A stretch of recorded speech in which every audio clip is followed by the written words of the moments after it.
বড় বোনের পাত্র হিসেবে নিজের ভালোবাসার মানুষটাকে দেখে থমকে যায় অষ্টাদশী কন্যা এনাফুল জান্নাত খান লিয়া।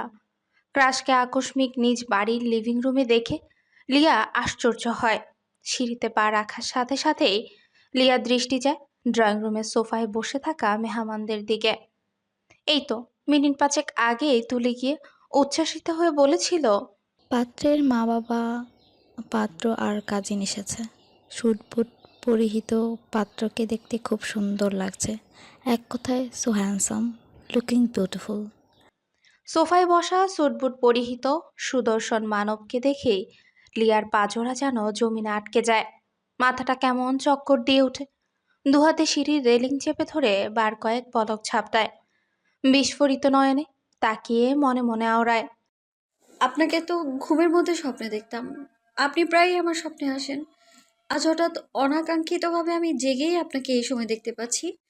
এটা আমি জেগে জেগে স্বপ্ন দেখছি কি, নাকি এই মুহূর্তে এখানে আপনাকে দেখতে পাওয়ার চোখের ভ্রম? আর নাকি যা দেখতে পাচ্ছি, আমার সিক্স সেন্স আমাকে যা জানান দিচ্ছে তা কি সত্যি? লিয়ার চোখ দুটো বুঝে হতাশার নিঃশ্বাস ছাড়ে আর মনে মনে ভাবে, উফ, ভাগ্য আবারও আমাকে কাঁদাতে চাইছে। আপনার প্রতি এক বুক অভিযোগ আর পাহাড় সম অভিমান নিয়ে দূরেই ছিলাম। যখন রিয়েলাইজ করলাম আমি আপনাকে বোঝাতে পারলাম না, বোঝাতে চেয়েও বোঝাতে পারিনি আপনাকে। মেঘের আড়ালে যেমন রোদ থাকে, ঠিক তেমনি আড়ালে সত্যিও লুকিয়ে থাকে। আপনি সবটা না জেনেই আমার উপর ব্লেম করলেন। সেই ব্লেমটা আমি মেনে নিতে পারিনি, তাই তো বারংবার মন থেকে চেয়েছি কোনো কালেই যেন আপনার সাথে আমার সাক্ষাৎ না হয়। অবশ্যই এটা আপনার নিজেরই চাওয়া। আপনার সেই চাওয়াকে প্রায়োরিটি দিয়ে নিজেকে গুটিয়ে নিয়েছি আমি। আড়াল করে রেখেছি। নিজের অনুভূতিকে দমিয়ে রেখেছি। আপনাকে নিয়ে আমার মনে সুপ্ত ভালো লাগার যে ফিলিংস ছিল, সেসব ভুলতে চেয়েছি বারংবার। জানি না কতটুকু সফল হয়েছি আমি। আদৌতে সফল হয়েছি কি? পুরনো বিষাদময় স্মৃতি মস্তিষ্কে স্মরণ হতেই লিয়ার বুকের মাঝে যন্ত্রণা অনুভব হয়। তুলির বলা কথা স্মরণ হতেই লিয়ার টানা টানা নজর জোড়া টলমল করতে শুরু করে। বর্তমান পরিবেশ পরিস্থিতিটা যেন আগুনে ঘি ঢালার মতো যন্ত্রণাটাকে জ্বলনে পরিণত করছে। লিয়ার মন মস্তিষ্ক জুড়ে এখন শুধু একটা বিষয় ঘুরপাক খাচ্ছে। লিয়া নিজের চোখকে বিশ্বাস করলেও নিজের মস্তিষ্কের স্মরণ হওয়া কথাগুলো মানতে চাইছে না। লিয়ার অবচেতন মনটা খুব করে চাইছে, খুব বেশি চাইছে উনি যেন পাত্র না হন। লিয়া মনে মনে প্রে করতে থাকে, ইয়া আল্লাহ, আমার ধারণা যেন ভুল হয়। তুলির বর্ণনা মতে উনি যেন পাত্র না হয়। ভাবনার মাঝে কেউ লিয়ার কাঁধে হাত রাখে। উষ্ণ স্পর্শে লিয়া হকচকায়। ঘাড় ঘুরিয়ে তাসমিনকে দেখে যেন আরেক দফা চমকায় লিয়া। পরপর নিজেকে যথাসম্ভব স্বাভাবিক করে হালকা হাসার চেষ্টা করে। তাসনিম একবার ড্রয়িং রুমে বসা মেহমানদের দিকে নজর বুলিয়ে ফের লিয়ার বিবর্ণ ফ্যাকাশে মুখ বিবরে চাইল। ঠোঁটের ফাঁক গলে বেরোলো, এখানে দাঁড়িয়ে কি করছিস? লিয়া শুকনো ঢোক গিলে নেয়। কিছুটা জড়তা নিয়ে প্রতিউত্তর দেয়, কই, কিছু না তো। তোমার হবু বরকে দেখতেই তো আসছিলাম। লিয়ার শেষের কথাটা শুনে তাসনিমের কিছুটা লজ্জা অনুভব হয়। মুহূর্তে উজ্জ্বল শ্যামবর্ণ মায়াবী মুখে হালকা গোলাপি আভা ছড়িয়ে পড়ে। তাসনিম মাথার উপর দেয়া ওড়নাটা এক হাতে ঠিক করে নিয়ে বলে, আমাকে দেখ তো, সবকিছু ঠিকঠাক আছে কিনা। যতই হোক, ওখানে জারিফের মা বাবা উপস্থিত আছেন। ছেলের বউ হিসেবে আমাকে তাদের পছন্দ হবে তো? রিজেক্ট করবে না তো আমায়? তাসনিম শেষের কথাগুলো একটু মজার ছলেই বলে। এতক্ষণ যদিও লিয়া পাত্রকে তা নিয়ে কনফিউজ ছিল, তাসনিমের কথাই সাথে সাথে সব কনফিউশন দূর হয়ে যায়। তাসনিমের হবু বর যে জারিফ তা এখন ঝকঝকে সাদা কাগজের মতো স্পষ্ট হয়েছে লিয়ার কাছে। হঠাৎ বুকের ভেতর মোচড় দিয়ে উঠে লিয়ার। লিয়া নিজেকে তটস্থ করে আড়ালে তপ্ত নিঃশ্বাস ফেলে। জোর করে হাসির রেখা ঠোঁটের কোণে টেনে আনে। স্বাভাবিক স্বরেই বলে, আরে আপু, তুমি কি যে বলো না, তুমি দেখতে একদম মিষ্টি। পৃথিবীর সব বাবা মাই একবার তোমাকে দেখলে এক বাক্যে তোমাকে তাদের পুত্রবধূ করতে চাইবে। প্রথম দর্শনেই তোমাকে তারা তাদের ঘরের লক্ষ্মী হিসেবে চাইবে। সেখানে রিজেক্ট করবে তোমাকে? How funny! কতটা হাস্যকর না? তোমার মতো রূপে গুণে আর কয়জন আছে বলো তো? তার উপর তুমি একজন ডক্টর। তোমার শ্বশুরবাড়ির 14 গোষ্ঠী বিনা ভিজিটে সেবা পাবে। এখন ডক্টরদের যে পরিমাণ হাই অ্যামাউন্ট ভিজিট ভাবা যায়। উফ, তাও আবার সিরিয়াল পাওয়া যায়। সেখানে একজন রেজিস্টারকৃত ডক্টর বৌমা পাবে, ইন্টার্ন করছে সে মাত্র। ইন্টার্ন শেষ হলে প্র্যাকটিস করবে, তখন তো চারিদিকে তোমার নাম ছড়িয়ে পড়বে। এটা তো তাদের সুপ্রসন্ন ভাগ্যের ব্যাপার স্যাপার। হুম। লিয়ার কথা শুনে তাসনিম ঠোঁট টিপে হাসতে থাকে। ঠোঁটে বিস্তৃত হাসি রেখেই বলে ওঠে, হয়েছে বোন, এবার একটু থাম। প্রশংসাগুলো আজ না হয় তুলে রাখ। একসাথে সব প্রশংসা করলে তো ফুরিয়ে যাবে। তার আগে এখন তুই আমার সাথে নিতে চল। ওখানে আন্টি আঙ্কেল আছেন, ওনাদের সাথে আমার ফার্স্ট দেখা হবে। কেমন জানি আনইজি ফিল হচ্ছে। তাই বলছি, আমাকে সাহস জোগানোর জন্য তুই সব সময় আমার সাথে সাথেই থাকিস, কেমন? লিয়া কপাল কুঁচকে বাম ভ্রুটা কিঞ্চিত নাচিয়ে বলে, আমি কি সাহসের সিলিন্ডার নাকি যে সাহস সাপ্লাই দিব? হ্যাঁ। কথাটা শেষ করেই লিয়া মৃদু আওয়াজে হাসে। কিছুটা ব্যথিত হৃদয় নিয়ে মলিন মুখে চমৎকার হাসে লিয়া। হাসির আড়ালে থাকে বেদনা। লিয়া ঠোঁট চওড়া করে ফের বলে, আপু, তুমি কি এখানে এভাবে দাঁড়িয়ে থাকা প্ল্যান করেছো নাকি? ওইদিকে তোমার উঠবি তো মনে হয় তোমার দর্শন পাওয়ার জন্য হাপিত্তেশ করছে। তোমাকে সাহস জোগানোর আনিজি দূরীকরণের মানুষ নিচে আছে। সো টাইম ওয়েস্ট না করে জলদি চলো তো, গো ফাস্ট। তাসনিম দৃষ্টি সরু করে কাট কাট গলায় বলে, নো, নেভার। একা একা যাওয়া আমার পক্ষে পসিবলই নয়। সত্যি আমার কেমন যেন অস্বস্তি হচ্ছে। তুইও তো দেখবি বলছিলি, তাই আমার সাথেই চল। তোর দেখাও হবে, আমারও বড়দের মাঝে অস্বস্তি বোধটা একটু হলেও কম হবে। অনিচ্ছা সত্ত্বেও বড় বোনের কথা রাখতে লিয়া তাসনিমের সাথে নিচে নামতে থাকে। প্রতিটা সিঁড়ির ধাপে পা ফেলছে লিয়া। সাথে লিয়ার হৃদস্পন্দন স্বাভাবিকের তুলনায় কয়েক গুণ বাড়তে থাকে। বুকটা ক্রমশ ভারী হয়ে উঠছে।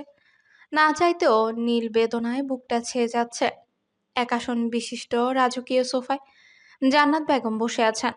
বয়স 70-এর কোঠায় হলেও চেহারার জৌলস এখনো বিদ্যমান। তেমনি বেশ দাপট নিয়ে চলেন। বাড়ির যে কোনো বিষয়ে প্রধান সিদ্ধান্তদাতা তিনি। নাতি নাতনিরা সহ নিজের ছেলে ছেলের বউরা এখনো ভয় করেই চলেন। অবশ্য শুধু ভয়ই নয়, শ্রদ্ধা সমীহ করে চলেন সবাই। একপাশে 4 আসন বিশিষ্ট সোফায় তাসনিমের বাবা ইমতিয়াজ খান, ওনার পাশেই জারিফের বাবা আনোয়ার রহমান, তারপর জারিফের মা জাহানারা বেগম। অপর পাশের সোফায় সাদা শার্টের উপর কালো কোট, কালো প্যান্ট আর কালো শু পরিহিত মানব ভার্সিটির টিচার আয়মান জারিফ। জারিফের পাশেই এক মানব বসে উসখুস করছে।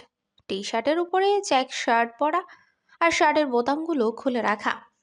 জিন্স প্যান্ট পরনে, পায়ে সাদা ক্যাটস। বড়রা বিভিন্ন কথায় মশগুল ছিল।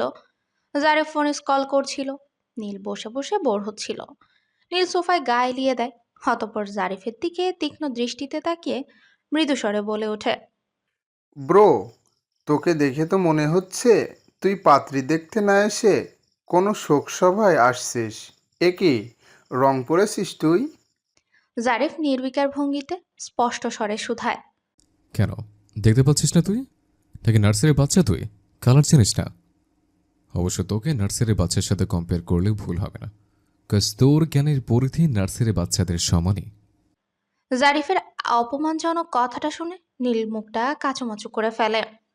যতই হোক, এত বড় একজন অনার্স পড়ুয়া ছেলেকে কিনা নার্সারির বাচ্চার সাথে তুলনা করা হলো, বিষয়টা সত্যিই লজ্জাকর। তবে নীলের কাছে এ কথা নতুন নয়, আর না কোনো ম্যাটার। জারিফের কথাকে গায়ে না মেখে নীল আরেকটু টান টান হয়ে বসে। অতঃপর গম্ভীর কণ্ঠে বলে ওঠে, দেখতে পাচ্ছি, দেখেই তো বললাম। আর শোন ব্রো, এই ব্ল্যাক কালার কেমন জানি শোক প্রকাশ করে, তাই কথাটা বললাম। কয়েক সেকেন্ড পরে নীল একটু নড়ে চড়ে বসে।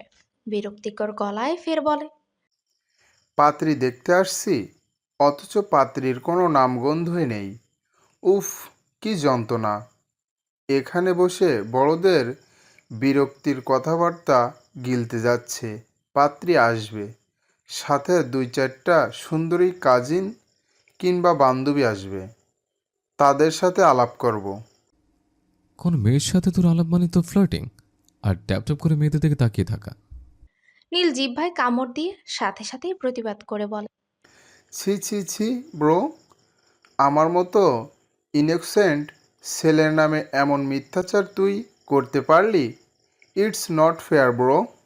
এই সারপ্রাইজ অব্রনীলের চরিত্র, আচার ব্যবহার কাজকর্ম, এক কথায় এ টু জেড নিয়ে নেগেটিভ মন্তব্য আজ পর্যন্ত কেউ করেনি, অ্যাকসেপ্ট নিজের বাড়ির লোক, নিজের ফ্যামিলি অব্রনীলের কদর বুঝতে পারছে না, যে কিনা একজন ফিউচার ব্রাইট সাইকোলজিস্ট।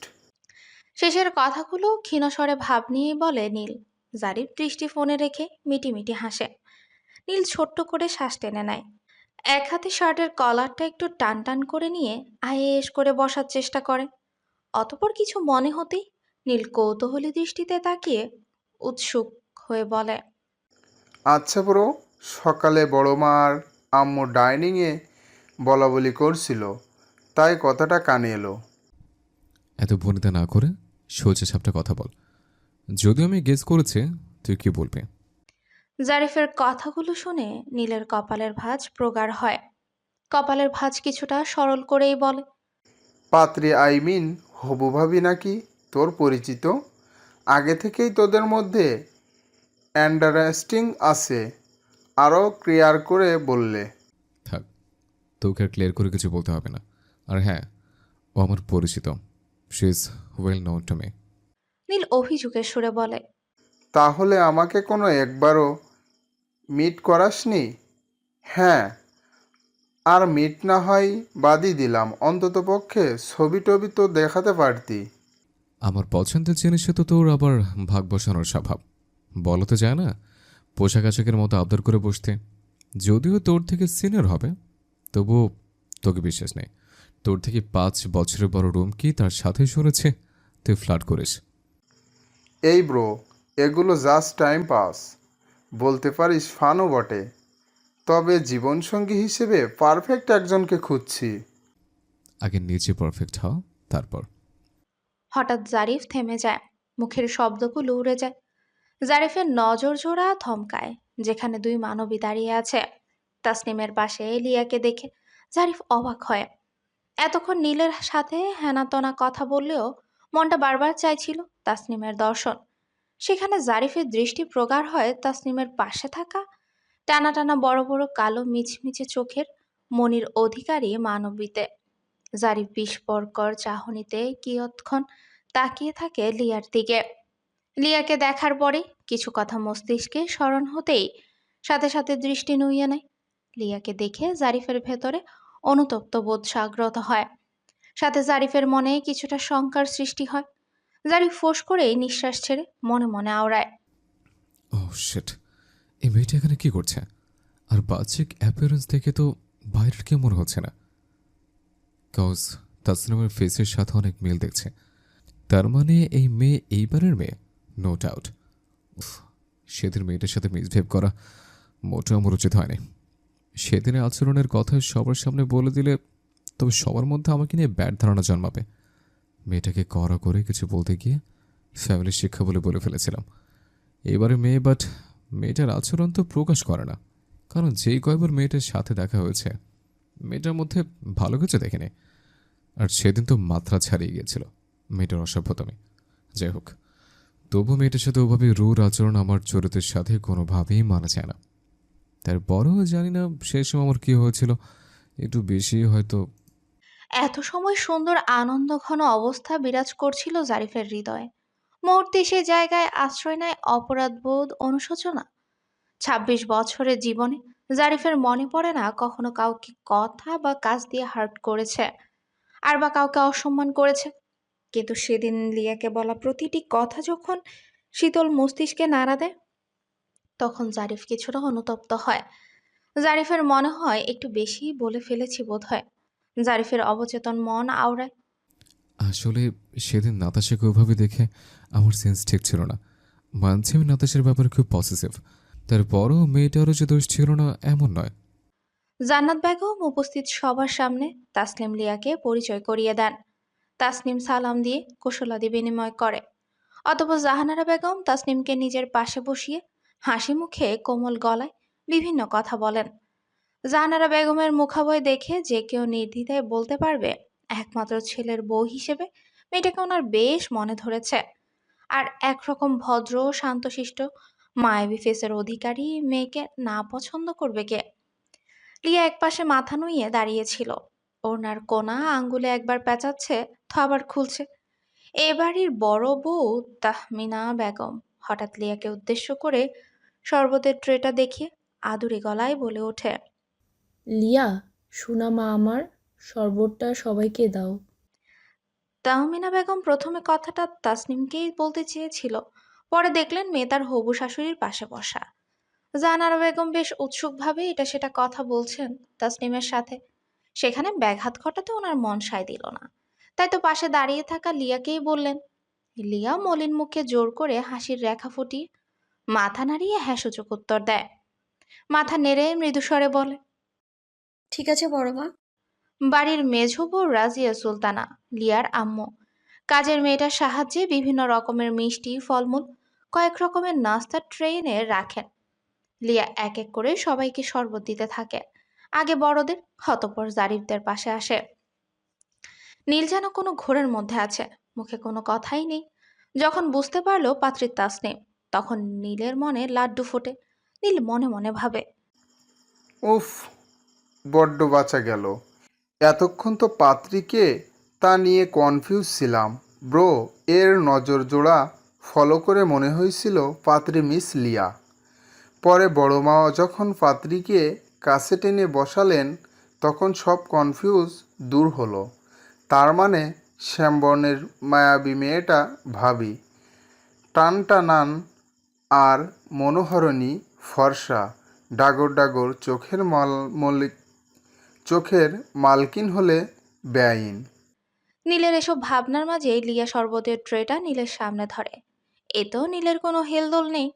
নীল তো মনে হয় ইহজগতেই নেই, ও তোর ভাবনা জগতেই বিরাজ করছে। প্রায় মিনিট খানেক পর লিয়া যথেষ্ট বিরক্ত হয়ে যায়। কি বলে সম্বোধন করবে, কি বলবে লিয়া ভেবে পাচ্ছে না। অতঃপর হালকা কেশে গম্ভীর কণ্ঠে বলে ওঠে, এই যে শরবত দিন। এতক্ষণে নীলের হুঁশ ফিরে। লিয়ার কথা কর্ণদয় ভেদ করে মস্তিষ্কের নিউরনে সারা জাগাতেই নীল নড়ে চড়ে বসে। ভাবনা থেকে বেরিয়ে লিয়ার দিকে তাকিয়ে আকস্মিক অস্পষ্ট স্বরে বলে ওঠে, ওয়াও, সো নাইস। এক বাক্যে বললে অসাধারণ। কথাটা শুনেই লিয়া আশ্চর্যের চরম সীমায় পৌঁছায়। সাথে লিয়ার মেজাজটাও খারাপ হয়। বড়রা উপস্থিত থাকায় লিয়ার রাগটা প্রকাশ করতেও পারছে না। জারিফ তো বিস্ফোরিত নয়নে নীলের দিকে তাকায়। জারিফ মৃদু রাগী চোখে নীলের দিকে তাকাতেই নীল বিষয়টা বুঝতে পারে। নীলও থতমত খেয়ে বসে। সে যে ভুল জায়গায় ভুল কথা বলে ফেলেছে তা এখন হাড়ে হাড়ে টের পাচ্ছে। নীলের কথা শুনে সবার দৃষ্টি নীলের দিকে। জান্নাত বেগম খানিকটা মোটা চোখে গম্ভীর মুখাবয় করে নীলের দিকে তাকিয়ে আছেন। সেটা দেখে নীলের মুখটা চুপসে এইটুকুন হয়ে যায়। নীল বার কয়েক শুকনো ঢুক গিলে নেয় আর ভাবে, ওহ শিট, বুড়ি দাদিকে দেখে তো মনে হচ্ছে বেশ চটেছে আমার উপর। ও গড, আমার স্লিপিং অফ টাং এর জন্য ব্রো এর বিয়েটা না ভেস্তে যায়। নীল সবাইকে অবাক করে গমগমে কণ্ঠে বলে ওঠে, অসাধারণ, এক কথায় ওয়াসাম। বাড়ির ডিজাইনটা খুবই সুন্দর। আহ, দেখলেই চোখ জুড়িয়ে যায়। সবুজের ডিসেম্বর। সবুজ হলো শান্তির প্রতীক। গাছের পাতার রং সবুজ। সত্যি দাদিয়াম্মা, আপনার আভিজাত্যপূর্ণ রুচির প্রশংসা না করে আমি থাকতে পারছি না আর। সবুজের মাঝে অভিজাত্যপূর্ণ সাদে পর্দাগুলো মৃদু বাতাসে উড়াউড়ি করছে। এখানে কোনো কবি থাকলে নির্ঘাত মারাত্মক সুন্দর একটা কবিতা লিখে ফেলতো। তাসনিম মিটিমিটি হাসছে। জারিফ আঙ্গুল দিয়ে কপাল স্লাইড করছে। জাহানারা বেগম চোখ রাঙিয়ে তাকাতেই নীল থেমে যায়। আর লিয়া ভাবে, মেন্টাল নাকি? জান্নাত বেগম মুখ গম্ভীরতার ছাপ রেখে ভরাট গলায় বলেন, এখন আপাতত নাস্তা করো, কবিতা লেখার জন্য পরে পাছে সময় পাবে। নীল শরবতের গ্লাসটা হাতে নিয়ে চুমুক দিতে থাকে। জারিফের সামনে দাঁড়াতেই লিয়ার হৃদযন্ত্রের গতিবেগ বেড়ে যায়। লিয়ার মনে কম্পন শুরু হয়। মনের কম্পনটা মুহূর্তেই সারা শরীরে ছেয়ে যায়। হাতটা কাঁপতে থাকে। জারিফ একবার লিয়ার মুখের দিকে তাকিয়ে ওটা হাতে তুলে নেয়। অস্পষ্ট স্বরে বলে। থ্যাঙ্কস। লিয়া শরবতের ট্রেটা সামনের টেবিলে রাখে। সেদিনের অপমানজনক কথা স্মরণ হতেই লিয়ার দু চোখের কোণে নোনা জল ভরে ওঠে। লিয়া কাউকে কিছু বুঝতে না দিয়ে দ্রুত প্রস্থান করে রুমে চলে আসে। দাঁত দিয়ে ঠোঁট কামড়ে ধরে, কান্না আটকে রাখে। লিয়া মনটাকে রিফ্রেশ করতে কিছুক্ষণ পর পেছনের দরজা দিয়ে বাগানে যায়। লিয়ার মন খারাপ থাকলে বাগানে আসে। বিভিন্ন রকমের ফুটে থাকা ফুলের নজর কাড়া সৌন্দর্য দেখে লিয়ার মন মেজাজ ফুরফুরে হয়ে যায়। তবে আজকে আর ফুলের সৌন্দর্য লিয়ার মনটা ফুরফুরে করতে পারছে না। নাস্তার পর্ব শেষে নীল জারিফের কানের পাশে মুখটা নিয়ে ফিসফিসিয়ে বলে। এই ব্রো, ভাবির সাথে আলাদা করে কথা বলতে চাস? আমি ম্যানেজ করছি, তুই শুধু হ্যাঁ বল। এরকম হলে মন্দ হয় না, তবে তোর কোনো কাজের উপর আমার বিন্দুমাত্র ভরসা নেই। ভালো করতে গিয়ে উল্টোটা করে ছাড়বে, আমাকে হেল্প করতে গিয়ে একদম হেল্পলেস করে ছাড়বে। জারিফের বাবা বিয়ের কথাবার্তা বলতে জান্নাত বেগম বলেন। আপনাদের সাথে পরিচিত হয়ে আমার খুব ভালো লাগছে। আমার বড় নাতনি, আমার খুব আদরের, বাড়ির বড় মেয়ে, খুব আদর যত্নে বড় হয়েছে। জানি না কতটুকু আদব কায়দা সুশিক্ষা দিয়ে বড় করতে পেরেছি, তবে আমি এতটুকু নিশ্চিত করে বলতে পারি এখন অবধি কোনো খারাপ দিক আমার চোখে পড়েনি। নিজের নাতনি বলে কথাটা বলছি না, একজন নিরপেক্ষ মানুষ হিসেবেই বলছি। আর ছেলে মেয়ে বিয়ের উপযুক্ত হলে তাদের বিয়ে দিতে হবে, এটা শরীয়তের বিধান। তাই আমরাও বেশি দেরি করতে চাইছি না। তবে আমার ছোট ছেলে না আসা পর্যন্ত আমরা দিনক্ষণও ঠিক করতে পারছি না। তাসনিমের ছোট চাচু অফিসিয়াল ট্রেনিংয়ে দেশের বাইরে গিয়েছে, আসতে আরও 1.5-2 মাসের মতো সময় লাগবে। জারিফের বাবা জান্নাত বেগমের কথায় হ্যাঁ সূচক উত্তর দেয়। এর মধ্যে নীল গলা খাকারি দিয়ে বলে। মানে দাদিমা, আপনারা বড়রা বিয়ে শাদির ব্যাপারে কথা বলেছেন? সেখানে আমরা ছোটরা আছি, তাই বলছি যে আমরা একটু ঘুরে আসি। আপনার কথা বলুন, ততক্ষণে বাগানবাড়ির মতো এই সুন্দর বাড়িটা ঘুরে ফিরে দেখি। জান্নাত বেগম ঠিক আছে বলতেই নীল উঠে দাঁড়িয়ে দুহাতে টি শার্ট টেনে টুনে ঠিক করে। অতঃপর চঞ্চল কণ্ঠে তাসনিমকে উদ্দেশ্য করে বলে। ভাবি চলুন, আপনি আমাদেরকে বাড়িটা ঘুরে ঘুরে দেখাবেন। তাসনিম ঠোঁট কামড়ে ধরে জান্নাত বেগমের দিকে তাকায়। জান্নাত বেগম চোখ দিয়ে ইশারা করতে তাসনিম মৃদু হাসে। দাদিমণির সম্মতি পেয়ে তাসনিম জারিফ আর নীলের সাথে বাইরে আসে। বাড়ির সামনেই ফুলের বাগান, দক্ষিণে বিশালাকার পুকুর। পুকুরের চারপাশে সুপারি আর নারকেল গাছ, আম জাম সহ হরেক রকমের ফলের গাছ। তাসনিম আর জারিফ পাশাপাশি হাঁটছে আর বিভিন্ন কথা বলছে। জারিফ দুহাত প্যান্টের পকেটে গুঁজে একটা আম গাছের নিচে দাঁড়িয়ে পড়ে। তাসনিমও হাঁটার গতি থামিয়ে পাশে দাঁড়ায়। ওদিকে নীল পেয়ারা গাছের একটা ডাল এক হাতে বাঁকিয়ে টপ করে একটা পেয়ারা ছিঁড়ে নেয়। এই ব্রো, পেয়ারা খাবি? নে ক্যাচ ধর। জারিফ মুখাভয়ে বিরক্তির ছাট নিয়েই জবাবে বলে। না, তুই খা। ওকে। হঠাৎই উপর থেকে নীলের বাম কাঁধের উপর কিছু পড়ে। নীল উৎসুক চোখে সেদিকে তাকাতে দু আঙ্গুলে নাক চেপে ধরে। গাছের উপরের ডালেই বসে থাকা একটা নাম না জানা পাখি পটি করেছে। নীল জারিফদের কাছে কয়েক কদম এগিয়ে যায়, অসহায় ফেস করে ইশারায় দেখায়। জারিফ ফোঁস করে নিঃশ্বাস ছেড়ে মনে মনে ভাবে। এখানেই সমস্যার শেষ নেই। যেখানে সমস্যা নেই, এ নীল থাকলে সেখানে সমস্যা হেঁটে না দৌড়ে নিয়ে আসবে। আর তাসনিম কি রিয়াকশন দিবে ভেবে পাচ্ছে না। তাসনিম হাসবে নাকি কাঁদবে বুঝতে পারছে না। তবে দাদিমণির দেয়া শিক্ষা মনে পড়তেই ম্লান চোখে মুখে নীলের দিকে তাকায়। দাদিমণি সর্বদা নাতি নাতনিদের বলেছেন, কেউ বিপদে পড়লে তাকে নিয়ে কখনো হাসি ঠাট্টা করবে না, পারলে সাহায্য করবে, হোক না সেটা অতি ক্ষুদ্র। তাসনিম ভ্রুকুচকে বলে। এই মা, তোমার গায়ে তো পাখি করেছে। ইস, আচ্ছা ব্যাপার না, তুমি আমার সাথে চলো, আমি ওয়াশরুম দেখিয়ে দিচ্ছি। আমার ভাইয়ের শার্ট তোমার গায়ে ফিট হবে হয়তো। শেষের কথাটা কিছুটা জড়তা নিয়েই বলে তাসনিম। নীল সাথে সাথেই বলে ওঠে। থ্যাংক আই লট আপু। উপোস, সরি ভাবি, শার্ট লাগবে না, নিচে টি শার্ট আছে, আপনি শুধু ওয়াশরুমটা দেখিয়ে দিন তাহলে চলবে। তাসনিম জারিফকে উদ্দেশ্য করে বলে। জারিফ, তুমি একটু ওয়েট করো, আমি নীলকে ক্লিন করে এক্ষুনি আসছি। জারিফ স্মিত হেসে নরম গলায় বলে। It's okay. শান বাঁধানো পুকুরের ঘাটলা। লিয়া একদম নিচের সিঁড়িতে বসে আছে, দুপা পানিতে ভিজিয়ে। পাজামাটা একটু উঁচু করেই রেখেছে যাতে করে না ভেজে। পরিষ্কার স্বচ্ছ পানি, গোড়ালি পানিতে ডুবে আছে। পায়ে থাকা পাথরের কারুকাজ করা পায়েলটা স্পষ্ট দেখা যাচ্ছে। জারিফের হঠাৎ ফোন কল আসে। কথা বলতে বলতেই হাঁটতে হাঁটতে পুকুর পাড়ে আসে। ফোন কানে ধরেই একটা ইটের টুকরায় পা দিয়ে কিক করে জারিফ। ইটের টুকরোটা পানিতে পড়তেই শব্দ হয়, সাথে পানি ছিটে যায়। বিন্দু বিন্দু পানি লিয়ার গায়ে ছিটে আসে। লিয়ার চোখে মুখে পানির ছিটা পড়তেই লিয়া চমকে ওঠে। ঘাড় ঘুরিয়ে পেছনের পাড়ে তাকাতেই জারিফকে দেখতে পায়। জারিফ ফোনে কথা বলায় ব্যস্ত থাকায় এখনো লিয়াকে খেয়াল করেনি। লিয়া জারিফকে দেখে এখান থেকে প্রস্থান করার উদ্দেশ্যে উঠে চলে যেতে থাকে।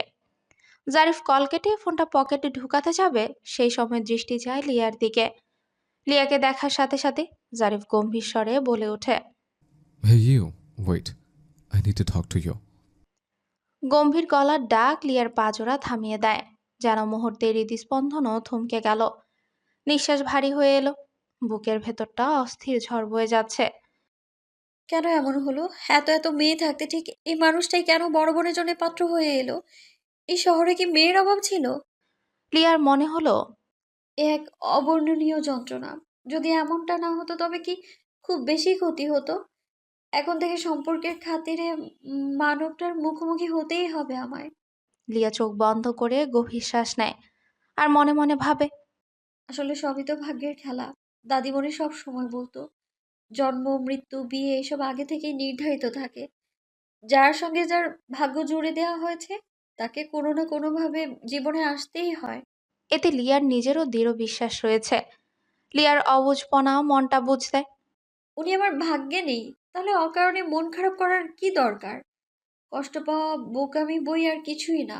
আর উনি যা করেছিলেন তা নিছকই মানবতার খাতিরে করেছিলেন, এর চেয়ে বেশি কিছুই নয়।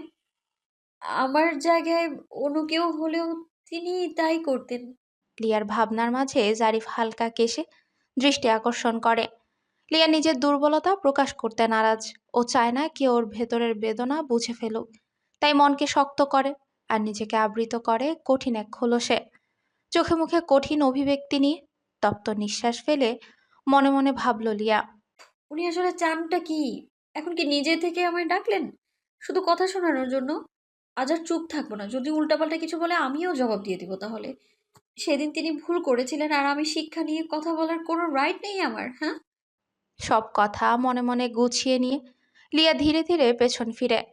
মেয়েটার চোখে ছিল একরকম দৃঢ়তা, কিন্তু কিছুটা দ্বিধাও। জারিফ গভীর দৃষ্টিতে তাকিয়ে এক মুহূর্ত চুপ করে থাকলো, তারপর শান্ত স্বরে বলল, সরি। ছোট্ট একটা শব্দ, সরি, অথচ এই শব্দের ওজন অসীম। লিয়া একদমই আশা করেনি এই মুহূর্তে জারিফের মুখ থেকে এই শব্দটি। লিয়া অবাক চোখে তাকিয়ে থাকে জারিফের দিকে, যেন কোনো অর্থ খুঁজে নিতে চায়।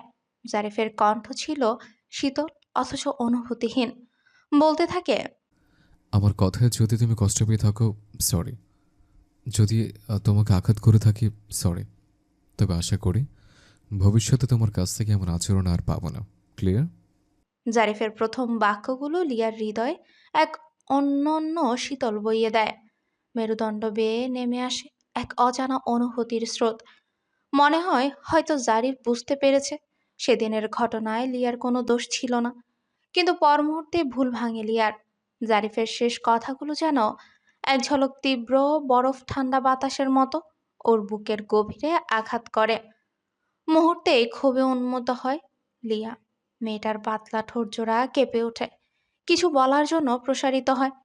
লিয়া কিছু বলতে যাবে, ঠিক তখনই পেছন থেকে মোটা গম্ভীর পুরুষালী কণ্ঠে কটাক্ষ ভরা স্বরে বলে ওঠে কেউ। বাহ ব্রো বাহ, শুনেছি এসেছি। শালি নাকি আদা ঘরওয়ালি। আজ চোখের সামনে দেখে ফেললাম হবু বউ নেই, আর তাতে হবু শালির সাথে জমিয়ে গল্প শুরু করেছি। Good job bro, good job. তবে মনে হচ্ছে তোর জায়গায় আমি থাকলে মানাতো, বাট তোর চরিত্রের সাথে ব্যাপারটা ঠিক মানাচ্ছে না। নীলের এহেন মন্তব্য শুনে লিয়ার মুখ কালো হয়ে যায়। অস্বস্তিতে ভ্রু কুঁচকে ওঠে আর রাগে ঠোঁট শক্ত করে চেপে ধরে। ছেলেটা যে সামাজিক বোধবুদ্ধির অভাব তা লিয়া আগেই বুঝেছে। প্রথম দেখাতেই নীল ওর অপছন্দের তালিকার শীর্ষে উঠে এসেছে। শুধুমাত্র নতুন আত্মীয় বলে মুখ খুলতে পারছে না লিয়া। তবে লিয়ার চাহনিতেই যেন স্পষ্ট করে দিচ্ছে ওর বিরক্তি। জারিফও নীলের কথায় প্রচণ্ড বিরক্ত হয়। চোখ পাকিয়ে নীলের দিকে তাকিয়ে রাগান্বিত স্বরে বলে, এসব কি নীল? কি ধরনের ভাষা ব্যবহার করছিস তুই? নীল কয়েক পা এগিয়ে এসে ঠোঁটের কোণে ব্যঙ্গাত্মক হাসি ছড়িয়ে বলে, একদম খাঁটি বাংলা ভাষাতেই তো কথা বললাম। কেন? শালি শব্দটা তোর ভালো লাগছে না, নাকি তোর মনে অন্য কিছু চলছে? আমি কিন্তু ভবিষ্যতের মনোবিজ্ঞানী হিসেবে বুঝতে পারছি তোর চোখ অন্য কিছু বলছে।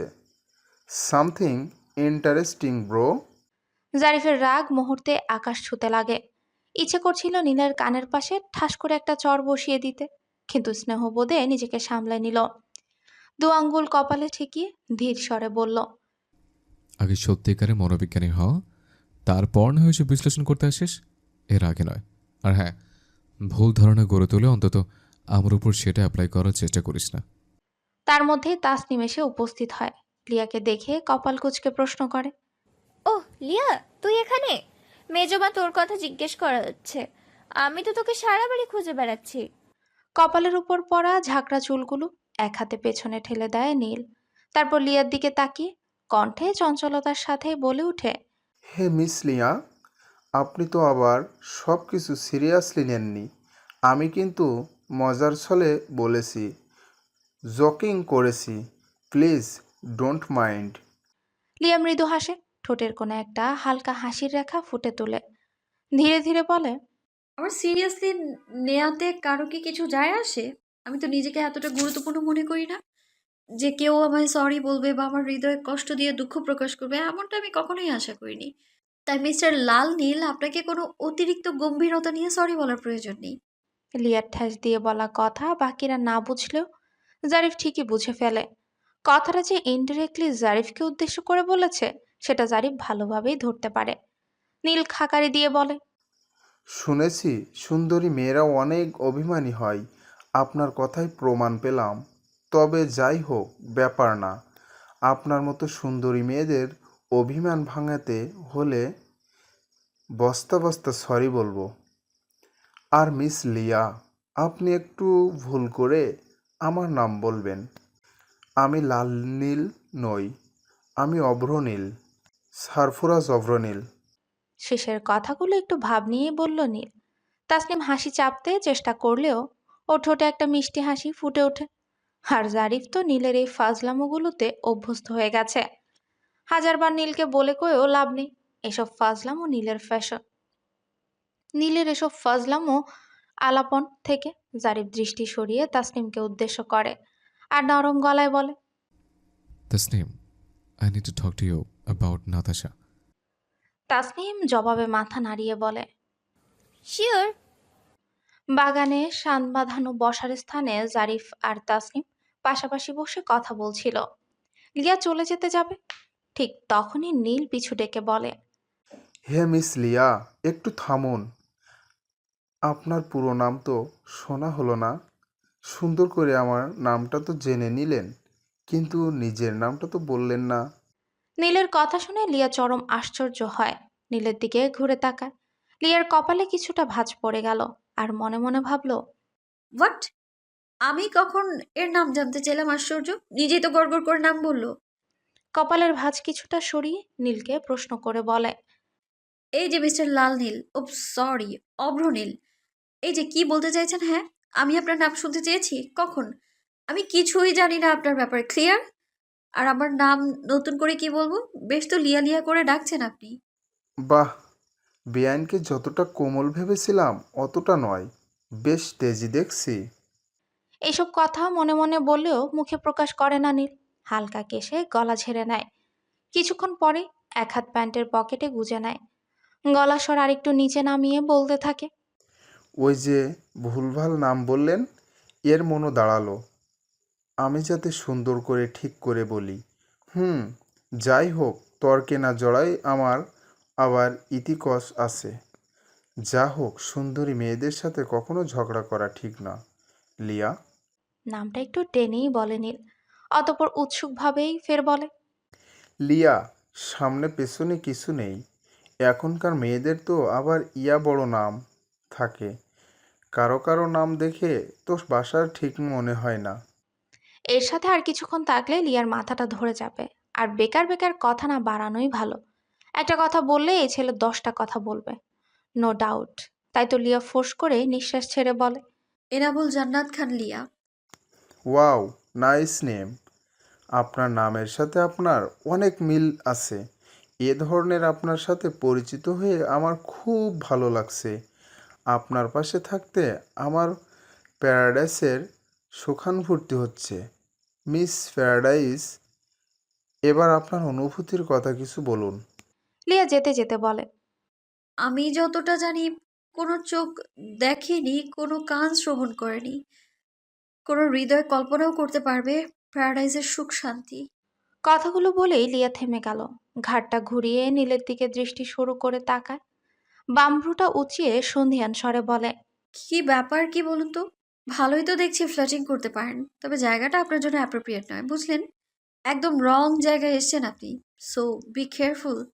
নীল মুখটা কাচুমাচু করে শুকনো ঢোক গিলে নেয়। একটু সময় নিয়ে লিয়াকে প্রশ্ন করে, তাহলে মিস লিয়া, বুঝলাম যে জায়গাটা আমার জন্য সঠিক নয়, কিন্তু সেই জায়গার কে আছেন আমি জানতে পারি কি? জানতে চাই, কে সেই পরম সৌভাগ্যবান? লিয়া এক মুহূর্ত দেরি না করে একদম সোজাসুজি স্পষ্ট গলায় উত্তর দিল, জোর করছেন? আমি একদমই পছন্দ করি না কেউ আমার সাথে জোরাজুরি করুক। আর আপনার সাথে কিছু শেয়ার করার আগ্রহ নেই আমার। তো সরি মিস্টার লাল নীল, ও সরি, অভ্র নীল।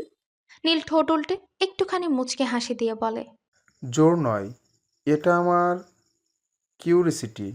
বরাবরই কিউরিসিটি একটু বেশিই আমার। লিয়া মলিন হাসে। কিছুক্ষণ চুপচাপ ভেবে ম্লান স্বরে বলে, বিভূতিভূষণের আহ্বান গল্পটা পড়েছেন? সেখানে জমির করাতের বউ নামে এক বৃদ্ধা মহিলা ছিল। তার একটা উকি ছিল। আমার নাম তো তেনার নাম করতে নেই। এখন আপনাকেও বলতে হচ্ছে, আমারও তার নাম বলতে নেই। লিয়ার কথা শুনে নীল শব্দ করে হাসে।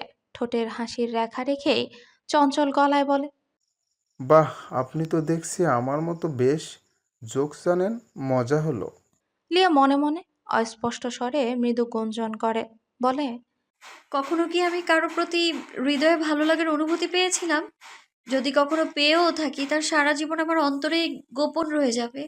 কাউকে সুখের ঠিকানা ভেবে যে রঙিন স্বপ্ন আমি বুনেছিলাম, সেই সব সবার আড়ালেই থাক। আমার জীবনের গল্পে যার জন্য আমি স্বপ্ন দেখেছিলাম, তার মধ্যে অন্য কাউকে আঁকড়ে ধরেছে। কাউকে ভালো লাগলে তার সঙ্গ পাওয়াটা একান্তই জরুরি নয়। জীবন গল্প বা সিনেমার মতো নয়, বাস্তবতা অনেক কঠিন, অনেক নিষ্ঠুর। ইরেজার দিয়ে মোছার মতো আমার মনের ভেতর থেকে তার ছবি মুছে ফেলবো আমি। লিয়ার ধ্যান ভাঙিয়ে নীলের আবৃত্তিতে, বিশ্বকবি সোনার বাংলা, নজরুলেই বাংলাদেশ, জীবনন্দের রূপসী বাংলা, রূপের কভু নৈকো শেষ। বাগানে ফুটে থাকা ফুলের দিকে তাকিয়ে এক নাগাড়ে বলে থামে নীল। অতপর কণ্ঠে একরাশ মুগ্ধতা নিয়ে বলে, বাংলাদেশের প্রকৃতির সৌন্দর্য খুবই মনোমুগ্ধকর। এই যে বসন্তের গাছে গাছে কোকিলের ডাক, বাগানের ফুটে থাকা নানান ধরনের ফুল, আহ, কত সুন্দর ফুটে আছে বাহারি রঙের ফুল। তবে আজ ফুলের সৌন্দর্যে ফিকে করে দিয়েছে কোনো এক মানবীর রূপ। জানেন মিস লিয়া, আপনাকে দেখে আমার জীবনানন্দ দাশের বলন্ত দাত্তাতের এর কথা মনে পড়ছে। টানা টানা হরিণী চোখ, দীঘল কালো চুল, একদম আপনার সাথে মিলে যাচ্ছে খাপে খাপ। লিয়া বাঁকা করে বলে, যেভাবে বলছেন শুনে মনে হচ্ছে বনলতা সেনকে অনেকবার দেখেছেন আপনি, বা আপনার খুব পরিচিত কেউ ছিল। লিয়ার কথায় নীল খুক খুক করে কেসে ওঠে। এদিকে শেষ করেই লিয়া লম্বা কদম ফেলে বাড়ির দিকে চলে যায়। কিছুক্ষণ পর সবার থেকে বিদায় নিয়ে জারিফের পরিবার বাসায় চলে যায়। একতলা মনোরম বাড়ির সামনে গাড়ি এসে থামে। বাড়ির প্রবেশপথে পাথর খচিত এক শৈল্পিক নাম ফলক, যেখানে খোদাই করা রয়েছে সুখের ঠিকানা। নিখুঁত রুচিশীল কারুকার্যে মোড়ানো এই বাড়িটি যেন সৌন্দর্যের এক অনন্য দৃষ্টান্ত। লোহার মেন ফটকের ওপারে সিমসাম পার্কিং লট। গাড়ি থামিয়ে ড্রাইভিং সিট থেকে নামে জারিফ। সোজা বাড়ির দরজার দিকে এগিয়ে গিয়ে কলিং বেল চাপায়। মুহূর্তে দরজা খুলে দেয় কাজের মেয়েটি। ঠিক তখনই একরত্তি মিষ্টি মেয়ে দৌড়ে এসে দরজায় দাঁড়ায়। চোখে মুখে সারল্যের হাসি, যেন এক চিলতে রোদ ঝলমলে সকালের স্নিগ্ধতা। ছোট্ট পরীটা ছুটে এসে ওর কোমর জড়িয়ে ধরে নরম তুলতুলে হাতে। জারিফ ভালোবাসায় পরিপূর্ণ হাসি নিয়ে মেয়েটাকে এক ঝটকায় কোলে তুলে নেয়। খিলখিল করে হাসির সুরে ভরে ওঠে ঘরময়। ধরনীর বুকে সন্ধ্যা নামবা ভাব। দিনের আলো আবছা অন্ধকারের চাদরে মুড়ে যাচ্ছে। ব্যালকনিতে বসে থাকা এক মানবীর মনটাও অন্ধকারে ছেয়ে আছে। লিয়ার মাথাটা ধরেছে, কড়া এক মগ কফি বানিয়ে ব্যালকনিতে বসে খাচ্ছে। এরই মধ্যে তুলি এসে চোখে মুখে চিন্তার ছাপ নিয়ে গমগমে স্বরে লিয়া এই লিয়া, জানিস কি হয়েছে? না বললে জানবো কি করে? আর একটু কাছে গিয়ে ফিস ফিস করে বলে, আরে পুরো কথা তো আগে শোন। একটু আগে তো স্কল করছিলাম, তখন হঠাৎ ভাবলাম জারিফ ভাইয়ার আইডি খুঁজে বের করি, বান্ধবীদের দেখাবো যে এত হ্যান্ডসাম এত আকর্ষণীয় মানুষ আমার জিজু হতে চলেছে। যেমন ভাবনা তেমন কাজ। অনেক খোঁজাখুঁজি করে অবশেষে ইংলিশ ফ্রন্টে আরমান জারিফ নামে একটি আইডি পেলাম। প্রোফাইলে ওনার ছবি সহ, কিন্তু সমস্যা বাঁধলো অন্য জায়গায়। ওনার আইডিতে একটা ছোট্ট মেয়ের ছবি। শুধু এটাই নয়, সব ছবিতে সেই মেয়েটা দেখা যাচ্ছে যেন খুব আদরের কেউ। মেয়েটার গলায় জড়িয়ে ধরে রেখেছে, আর ক্যাপশনে লেখা আমার মিষ্টি মামনি। ব্যাস, তখন থেকেই আমার মাথায় হাজারো প্রশ্ন ঘুরপাক খাচ্ছে। লোকটা কি আগেই বিবাহিত ছিল, নাকি তার স্ত্রী তাকে ছেড়ে চলে গেছে? আরও ভয়ঙ্কর চিন্তা, বউ কি গত হয়েছে আর সেই কারণেই উনি নতুন করে সংসার পাততে চেয়েছে? আমার শহর সোজা আপুটা যদি ঠকায়, এই ভাবনাতেই বুক কাঁপছে রে। আপুকে সরাসরি কিছু বলার সাহস পাইনি, ও কষ্ট পাবে। তাই প্রথমে তোকে বললাম, ভাবছি এরপর ধীরে ধীরে দাদিমণি, আব্বু আম্মু সবার সঙ্গে শেয়ার করব। এক নাগারে গড়গড় করে কথাগুলো শেষ করে তুলি। লিয়া কিছু বলার আগে তুলি ওর হাতের ফোনটা লিয়ার সামনে মেলে ধরে দাঁতে দাঁত চেপে বলে, আমার কথায় বিশ্বাস না হলে নিজের চোখে দেখ। এই বাচ্চা মেয়েটা শারিফ ভাইয়ার ছবি, আইডিতে মেয়েটির ছবি ভরপুর। ফোনের স্ক্রিনের ছবিতে তাকাতে লিয়ার আখি যুগল টলমল করতে থাকে। স্মৃতিপটে ভেসে ওঠে ফ্ল্যাশব্যাক। জানুয়ারির মিষ্টি এক বিকেল। আকাশের বুকে রোদের সোনালি ঝিলিক শীতের কোমল উষ্ণতা ছড়িয়ে দিচ্ছে চারপাশে। ছোট্ট পাবলিক মাঠের সবুজ ঘাসের উপর কচি কচি কণ্ঠের হাসি। 9-10 বছরের ছেলে মেয়েগুলো ব্যাডমিন্টনে মেতে আছে। তাদের ব্যাটার শাটলককের ছোটাছুটি যেন বাতাসের মধ্যে এক ধরনের ছন্দ তুলে দিচ্ছে। ঠিক তখনই ধীর অথচ দীপ্ত পায়ে মাঠের একপাশে এসে দাঁড়ায় এক তরুণী। অফ হোয়াইট লেহেঙ্গার কোমল ভাঁজে ছলার ছন্দ যেন আরো মোহনীয় হয়ে ওঠে। কোমর ছুঁই ছুঁই কালো সিল্কি চুল বাতাসের ছোঁয়ায় দোল খায়। রোদের আলো পড়ে ও সৌন্দর্যে এক অলৌকিক মায়াবী আভা যোগ করে। ধীরে ধীরে দুপা ফেলে মাঠের একপাশে শান বাঁধানো বসার জায়গায় গিয়ে বসে। এক আয়েসি ভঙ্গিতে কাঁধ থেকে ব্যাগটা নামিয়ে পাশে রাখে। চারপাশের কোলাহল, শীতের মিষ্টি রোদ আর মাঠের উচ্ছ্বাস যেন মেয়েটার উপস্থিতি আরো প্রাণবন্ত হয়ে ওঠে। ব্যাগ থেকে ফোনটা বের করে ডায়ালে যায়। ডায়ালের সামনে কাঙ্ক্ষিত নম্বরটিতে কল দেয়। কল রিসিভ হতেই উত্তেজিত কণ্ঠে বলে ওঠে, এর উপর তুই কোথায় বলতো? প্রাইভেটে আসতে তোর আর কতক্ষণ লাগবে? আমি ওয়েট করছি তোর জন্য। ফোনের ওপাশ থেকে লিয়ার বেস্ট ফ্রেন্ড রূপন্তী জবাবে বলে, আরে আরে, আমি আজ প্রাইভেট পড়তে যাব না দোস্ত, আমি এখন আউটফিটে আছি। আর তোর না আজ দাওয়াত আছে? কার যেন রিসেপশনের দাওয়াতের কথা বললি? লিয়া বিরক্তিকর ফেস করে বলে, আব্বুর এক কলিগের ছেলের বউ ছিল, গিয়েছিলাম তো। প্রাইভেট মিস দেবো না? তাই ওখান থেকে খাওয়া দাওয়া করে বাসায় গিয়ে ব্যাগ নিয়ে অমনি এসেছি। ড্রেস চেঞ্জ করারও সময় পাইনি, কিন্তু এসে দেখছি স্যার নেই। স্যার আসতে নাকি আরো হাফ আওয়ার্স লেট হবে। আর তুই এখন শপিং করা বাদ দিয়ে আর্লি চলে আয় তো। তুই আসবি না তাই ভেবেই তো আমি আজ আউটফিটে আসলাম। বাপ্পা, হঠাৎ এত উন্নতি যে! বেড়ানো বাদ দিয়ে পড়তে আসলি, ব্যাপারটা কি? সে অনেক কথা ফোনে বলা যাবে না, তুই আয়, সামনাসামনি বলবো কেমন? ওকে, ওয়েট কর। আমার আসতে তো তাও সময় লাগবে। যত দ্রুত আসা যায় ট্রাই করছি। একা একা লিয়ার ভালো লাগছিল না। ছেলে মেয়েদের খেলা দেখে লিয়ার চোখ মুখ খুশিতে চকচক করতে থাকে। লিয়া সময় কাটাতে উঠে যায়, ওদের দলে গিয়ে খেলতে থাকে। কফি রঙের টি শার্ট আর অফ হোয়াইট গাভার্ডিং গায়ে, পায়ে ক্যাটস, হালকা ক্যাজুয়াল ভঙ্গিতে এসে গাছের তলায় শান বাঁধানো বসার স্থানে বসে আছে জারিফ। চারপাশের পরিবেশে এক ধরনের শান্ত সুর ভেসে বেড়াচ্ছে। বাম দিকে তাকাতেই চোখে পড়ে একটা ব্যাগ, কিন্তু তেমন গুরুত্ব না দিয়ে পকেট থেকে ফোনটা বের করে স্ক্রল করতে থাকে। রোদটা নরম, ঠিক যেন মিষ্টি উষ্ণতার ছোঁয়া বয়ে আনছে। বাতাসও বেশ মনোরম, পাতাগুলো আলতো দুলছে। এরই মাঝে হালকা ভেসে আসা একটা ফেদার বাতাসে উঠতে উঠতে কিছুটা দূরে গিয়ে পড়ে। লিয়া চঞ্চল কণ্ঠে বলে ওঠে, তোমরা দাঁড়াও, আমি আনছি। তার কণ্ঠে ছিল শিশির সিক্ত সকালবেলার উচ্ছ্বাস, আর বাতাসে মিশে থাকা রোদের কোমলতা। পায়ের সামনে কিছু পড়তে দেখে জারিফ মাথাটা ঝুঁকিয়ে কৌতূহলী দৃষ্টিতে নিচের দিকে তাকায়। ফেদার দেখতে পায়। তারপর কপাল কুঁচকে সামনে তাকিয়ে দেখে অফ হোয়াইট লেহেঙ্গা পরা একটা মেয়ে এদিক এগিয়ে আসছে। মেয়েটার হাতে র্যাকেট। পরক্ষণেই জারিফ দৃষ্টি সরিয়ে নেয়। নির্বিকার ভঙ্গিতে ফোনে মুখ ডুবিয়ে থাকে। লিয়া জারিফের সামনাসামনি দাঁড়িয়ে একবার ফেদারের দিকে তাকায়, আবার জারিফের ফর্সা খোঁচা খোঁচা দাড়িওয়ালা মুখাভয়ে দৃষ্টি দেয়। লিয়া মনে মনে ভাবে, লোকটা সুদর্শন, বাট গম্ভীর। এর জায়গায় অন্য কেউ থাকলে আমাকে দেখার সাথে সাথে নিজ গর্জে ফেদারটা মাটি থেকে তুলে দিত হাতে। তবে ভালো মেয়ে দেখলেই হেল্প করার জন্য মরিয়া হয়ে ওঠা ছেলেদের তো লো পার্সোনালিটি হয়। মেয়ে দেখলেই ছুকছুকানি স্বভাব শুরু হয় তাদের। সেই দিক দিয়ে বিবেচনা করলে ছেলেটা প্লেজেন্ট পার্সোনালিটির সম্পন্ন। এসব ভেবে লিয়া মনে মনে নিজেকে তিরস্কার করে ওঠে। ও লিয়া, তোর হঠাৎ কি হলো? সামনের মানুষটা যেমনই হোক কেন, তাতে তোর কি আসে যায়? স্ট্রেঞ্জ। দিন দিন তোর বুদ্ধি শুদ্ধি লোপ পাচ্ছে, আজগুবি চিন্তা ভাবনা মস্তিষ্কে বিচরণ করছে। এসব কথা ভেবে লিয়া মাথা ঝাড়া দিল। অতপর হাঁটু ভেঙে নিচের দিকে ঝুঁকে মাটি থেকে ফেদারটা হাতে তুলে নেয়।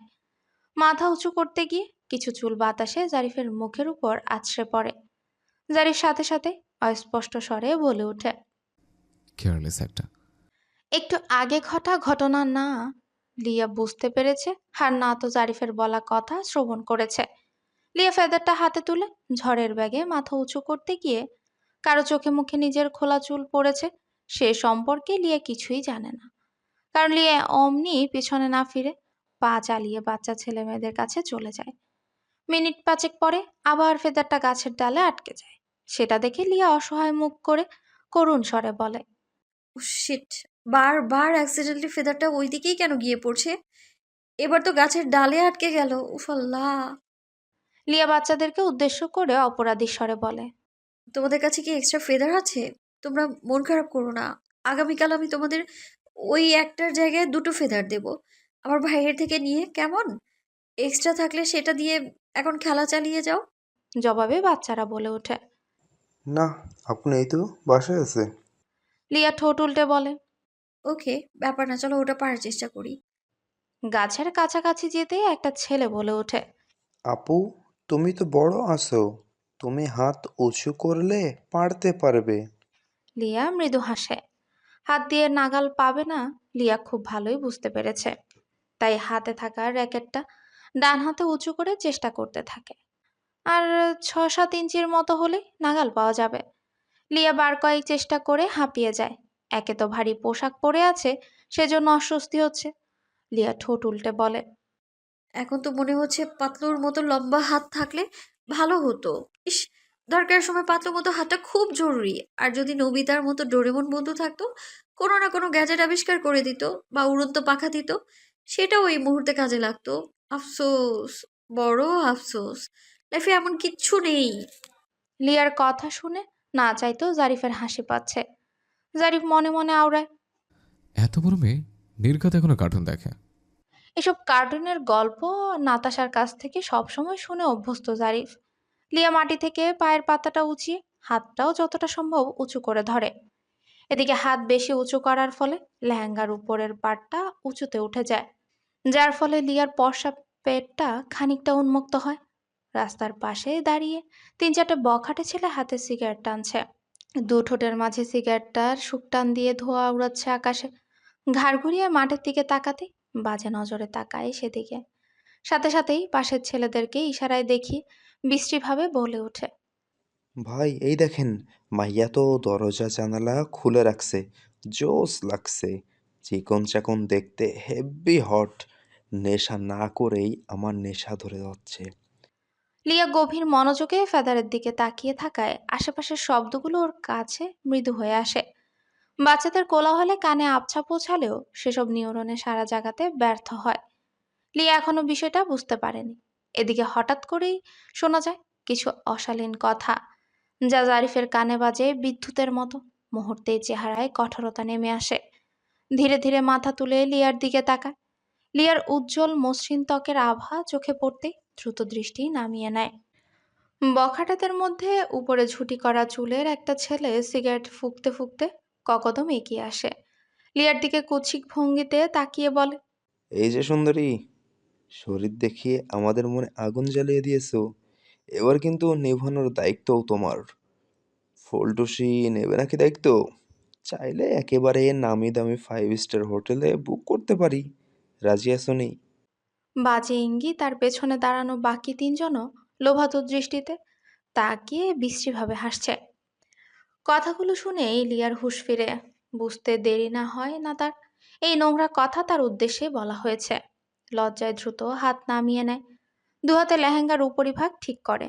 বুকের ভেতরটা সংকুচিত হয়ে আসে। অপমানের ভারে দম যেন বন্ধ হয়ে আসছে লিয়ার। চোখ দুটো ছলছল করে ওঠে। দীর্ঘশ্বাস ফেলে ভাবে, উফ, নিজের সামান্য অসতর্কতার জন্যই তো আজ ইফটিজিং এর শিকার হতে হচ্ছে। নোংরা কথাগুলো শুনে লিয়ার প্রচন্ড কান্না পাচ্ছে। ঠোঁট চেপে কান্না সংবরণের চেষ্টা চালায় লিয়া। জারিফ এতক্ষণ চুপচাপ বসে থাকলেও ঝুঁটিওয়ালা ছেলের কথা শুনে রক্ত যেন টকবক করে ওঠে। হাতের মুঠো আপনা আপনি শক্ত হয়ে আসে। কপালের রগগুলো স্পষ্ট হয়ে ওঠে। ফর্সা মুখটা মুহূর্তে অন্ধকারে ঢেকে যায়। সবসময় সবার কাছে শান্ত স্বভাবের পরিচিত জারিফ এবার আর নিজেকে ধরে রাখতে পারে না। রাগে গা গরম হয়ে ওঠে ওর। ঝুঁটিওয়ালা ছেলেটা যখন লিয়ার দিকে আরো কয়েক পা এগিয়ে আসে, লিয়ার শরীর হিমশীতল হয়ে যায়। চোখে ভয়ের ছাপ স্পষ্ট, কিন্তু ও নিজেকে সামলে নিয়ে মনের ভেতর সাহস সঞ্চার করে। ধীর কণ্ঠে ঘৃণার সুর মিশিয়ে বলে ওঠে, দেখুন, আপনারা খুবই বাজে কথা বলে ফেলেছেন। এই জন্য আমি অবশ্যই আপনাদেরকে বিরুদ্ধে ব্যবস্থা নেব। আমার আব্বুকে আপনারা চেনেন না। আমি একবার বলেই আব্বু মুহূর্তেই আপনাদের জেলে ভরবে, বুঝেছেন? এই দেখ তোরা, ময়না তো জেলের ভয় দেখাচ্ছে। কথাটা শেষ করতে ওরা সবকটা অট্টহাসিতে ফেটে পড়ে। আর একজন বলে ওঠে, ময়না পাখি, অতটুকু দেখে মন ভরেনি, তাই তো অফার দিলাম। ছেলেটার কথাটা শেষ হওয়ার আগে মুখের উপর ঠাস করে দাবাং মার্কা একটা চড় পড়ে। ছেলেটার মাথা ঘুরে যাওয়ার উপক্রম হয়েছে। ছেলেটার ঠোঁটের কোনা বেয়ে হালকা রক্ত গড়িয়ে পড়ে। জারিফ শরীরের সর্বশক্তি দিয়ে চর বসিয়েছে। ছেলেটা দাঁতের সাথে ঠোঁট লাগার ফলে বেশ খানিকটা কেটে যায়।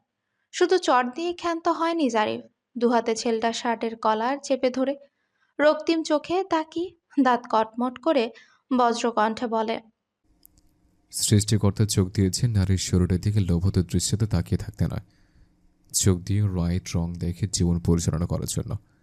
আর একটা মেয়েকে এত নোংরা নোংরা কথা বলতে জিভে আটকানো না? মেয়ে দেখলে টিজ করতে ইচ্ছে করে? তোদের বাড়িতে মা বোন নেই? রাস্তায় মেয়ে দেখলে টিজ করিস? সে তো কারো না করে বোন, কোনো পরিবারের মেয়ে। আজ তোর পরিবারের কোনো মেয়ের সাথে এরকম হলে কি করতিস? প্রতিবাদ করতিস, নাকি মজা নেওয়ার জন্য সাথে যোগ দিতিস? জারিফ কলার ছেড়ে দিয়ে মুখ টান টান করে স্ট্রেট দাঁড়ানো। পাশ থেকে একজন দু আঙ্গুলে মুখ চুলকাতে চুলকাতে বলে ওঠে, আরে ভাই তো দেখছি নীতিবাক্য ছাড়তেছে। কি করলেন যেন? ও মনে পড়েছে, বাড়িতে মা বোন নেই, মা বোন সব আছে, বউ নাইকা। আর না আছে এরকম হট মা। জারিফের রাগের পরিমাণ সেকেন্ডেই আকাশ ছুঁয়ে যায়। জারিফ জোরে সরে একটা ঘুষি দিতে ছেলেটি টাল সামলাতে না পেরে কয়েক কদম পিছিয়ে যায়, এক হাতে গালটা চেপে ধরে। অতঃপর লিডার ছেলেটাকে উদ্দেশ্য করে বলে, আরে ভাইজান চুপ করে আছেন যে, এই পোলা আমাগো গায়ে হাত উঠাইতেছে, আপনি কিছুই কইতেছেন না। আপনি একবার ইশারা করেন, আমি একাই একে খতম করে দেব। কথার মাঝে লিডার ছেলেটা বলে ওঠে। এই চল তোরা, কাজ আছে। কথাটা শেষ করে ছেলেটা প্রস্থান করে। বাকি ছেলেরা পিছু পিছু যায় আর বলে, ভাইজান ব্যাপারটা কি? কিছুই কইলেন না, এমনি সাইডা দিলেন যে? সামনে নির্বাচন আছে, এমপি সাহেবের নির্দেশ আছে, এখন যেন আমরা নতুন কইরা কোনো ঝামেলা টামেলা না করি। এই সময় জেলে গেলে আমাগো হইয়া উনি কিছুই করতে পারবো না। আর এই পোলারে আমি চিনি, এসপির ভাতিজা, পরে দেখে নেব। চল। লিয়া নিজের উপরই ভীষণ লজ্জিত। কি দরকার ছিল বাচ্চামো করার? যদি বাচ্চাদের সাথে খেলায় জয়েন না হতো তাহলে হয়তো এমনটা নাও হতে পারত। টিয়া মনে মনে নিজেকে তিরস্কার করে আর জারিফের উপর খুব সন্তুষ্ট হয়। জারিফের কথাবার্তা লিয়াকে বেশ মুগ্ধ করে। লিয়া জারিফের দিকে কৃতজ্ঞতার দৃষ্টিতে তাকিয়ে থাকে। কিয়ৎক্ষণ পরে মাথাটা নুয়ে ঠোঁট কামড়ে ধরে মৃদুস্বরে বলে, থ্যাঙ্কস আলট। লিয়ার ধন্যবাদ জানানোতে জারিফের কোনো প্রতিক্রিয়া নেই। জারিফ নির্বিকার ভঙ্গিতে দাঁড়িয়ে আছে। তারপর লিয়ার দিকে এগিয়ে এসে জার্কেটটা নিয়ে হাতটা সর্বোচ্চ উঁচিয়ে ফেদারটা পেরে দেয়। ফেদারটা নিচে পড়তে বাচ্চারা নিয়ে চলে যেতে থাকে। জারিফও কোনো কিছু না বলে ধীরে ধীরে চলে যায়। লিয়ার চোখ এক দৃষ্টিতে জারিফের দিকে চেয়ে। কিছু পা চলার পর জারিফ ঘাড় ঘুরিয়ে পেছনে তাকায়। লিয়ার সাথে চোখাচোখি হয়ে যায়। লিয়া তাড়াতাড়ি দৃষ্টি সরিয়ে নেয়, খানিকটা অস্বস্তি বোধ করে। মনে মনে বলে, উফ আল্লাহ, কি দরকার ছিল এভাবে তাকিয়ে থাকার? আমার চোখের দিকে তাকিয়ে সে আবার কি ভেবেছে আল্লাহ মালুম। ধ্যাৎ, আজকে দিনটা খুব বাজে যাচ্ছে আমার। লিয়া হ্যান ত্যান ভেবে চলছে। লিয়ার সেই ভাবনা ভাঙে গম্ভীর গলার স্বর শুনে। জারিফ লিয়ার সামনে সোজাসুজি দাঁড়িয়ে স্পষ্ট করে গম্ভীর কণ্ঠে বলে, আজকাল নিউজ ফিড জুড়ে ধর্ষণ, ইপটিজিং এসব খবরের ছড়াছড়ি। এসবের জন্য কোনো কোনো সময় 1% হলেও মেয়েরা দায়ী থাকে। এটা অবশ্য আমার ধারণা। তাদের অসতর্কতার জন্য অনেক সময় বড়সড় দুর্ঘটনা ঘটে। একজন মানুষ হিসেবে আপনাকে বলছে, নেক্সট কোনো কাজ করতে হলে পোশাক আশাক তারপর পরিবেশ দেখে করবেন।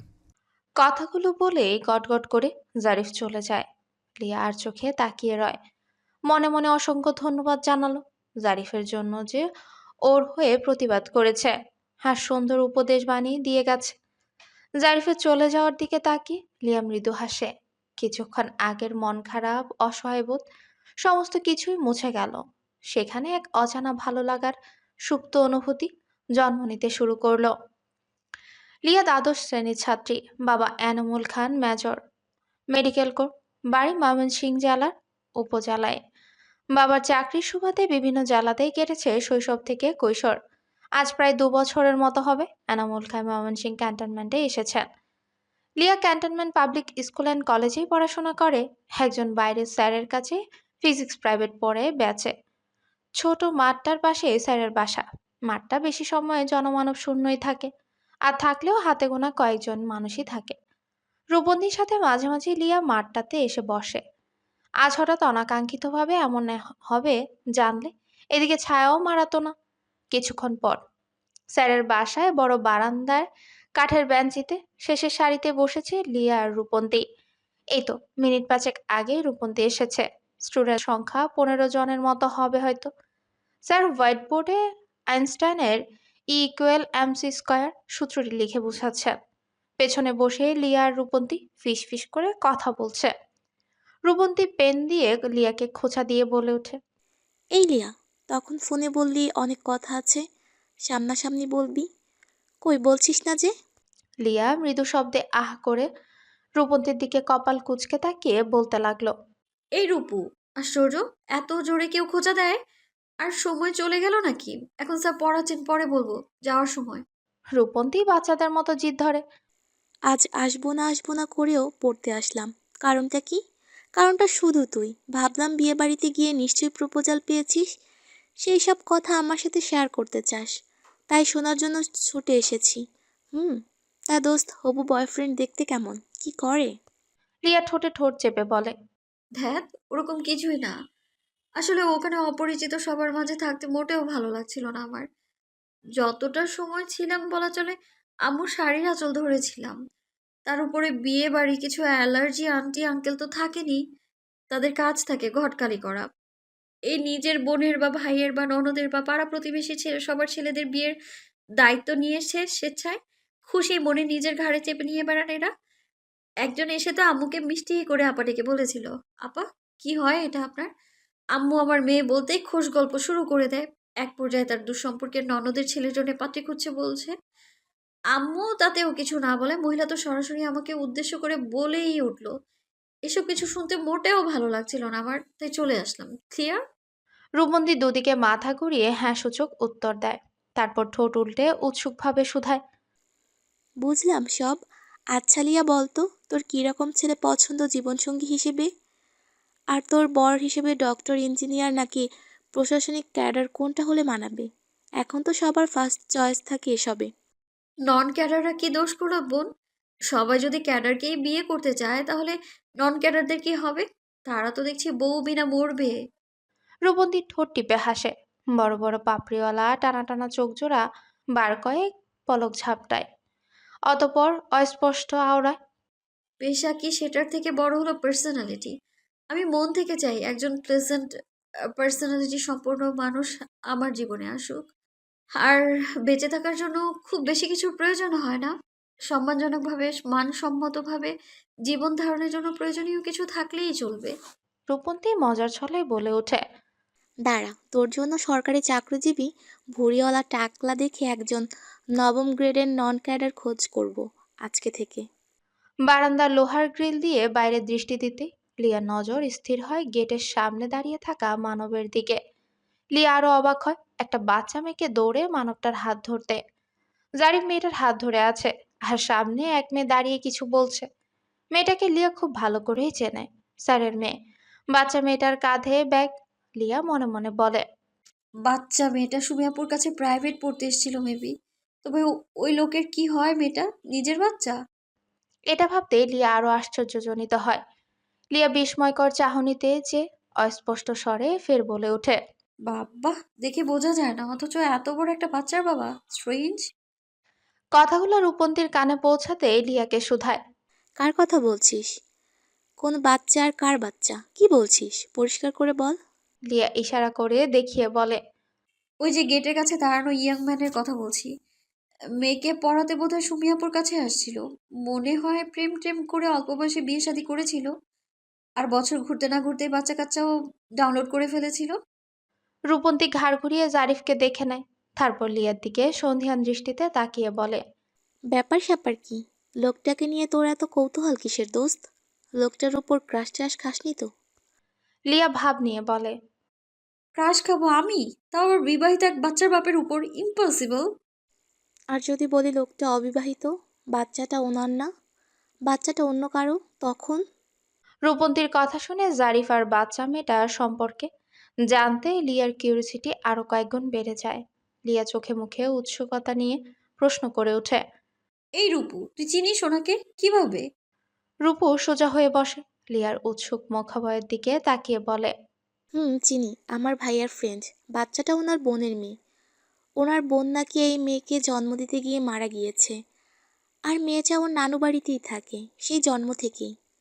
কথাগুলো শুনে লিয়ার মনটা ব্যথিত হয়। বাচ্চা জন্ম দিতে গিয়ে অনেক মা প্রাণ হারায়, পরিবার আত্মীয় স্বজন হারায় ভালোবাসার একজন সদস্যকে। জন্ম মৃত্যু সবকিছু সৃষ্টিকর্তা, আল্লাহর ইচ্ছে। তারপরেও মানুষের মন আর্তনাদ করে বলে ওঠে, ইস, অকালে প্রাণ গেল অমুকের, এই বাচ্চাকে জন্ম দিতেই প্রাণ হারালো। এমন কথা শুনে বড় হয় মা হারা শিশুরা। এদিকে মায়ের স্নেহ মমতা ছাড়া বেড়ে ওঠা, আবার অন্যদিকে সমাজের মূর্খ কিছু মানুষের নির্বুদ্ধিতা সম্পন্ন কথা শোনা, যা শিশুর মানসিকতায় আঘাত করে। মেয়েটারও মা নেই, এ কথাটা শোনার সাথে সাথে লিয়ার কোমল হৃদয়টা কেঁদে উঠল। লিয়া ভারী গলায় বলে ওঠে। বিষয়টা খুব প্যাথেটিক। এত সুন্দর একটা বাচ্চা মায়ের ভালোবাসা থেকে বঞ্চিত হলো। উফ। আর পরিবার হারালো আদরের একজন সদস্যকে। রূপন্তী রাশভারী স্বরে বলে। ঠিক বলেছিস। তবে শুনেছি বাচ্চা মেয়েটাকে বাসার সবাই খুব আদর করে। জারিফ ভাইয়া বোনকে অনেক ভালোবাসতেন, আর সেই বোনের অস্তিত্ব এই মেয়ে। এখন নাকি জারিফ ভাইয়ার চোখের মনি এই বাচ্চা মেয়েটা। আমার ভাইয়ের কাছ থেকে মামা আর ভাগিনার অনেক গল্প শুনেছি। কথা শেষ করে রূপন্তী মলিন হাসে। লিয়া দীর্ঘশ্বাস ছেড়ে সোজা হয়ে দেয়, খাতার অঙ্কটা তুলতে থাকে। তারপর কিছু মনে হতেই প্রশ্ন করে, উনি চেনে তোকে? তোকে দেখেছে কখনো? উনি আবার কে? Who is he or she? রূপন্তীর কথা শুনে লিয়ার খানিকটা রাগ হয়। এই মেয়ে ইচ্ছে করে প্রশ্ন করছে, নাকি বুঝতে পারছে না লিয়া কার কথা বলছে।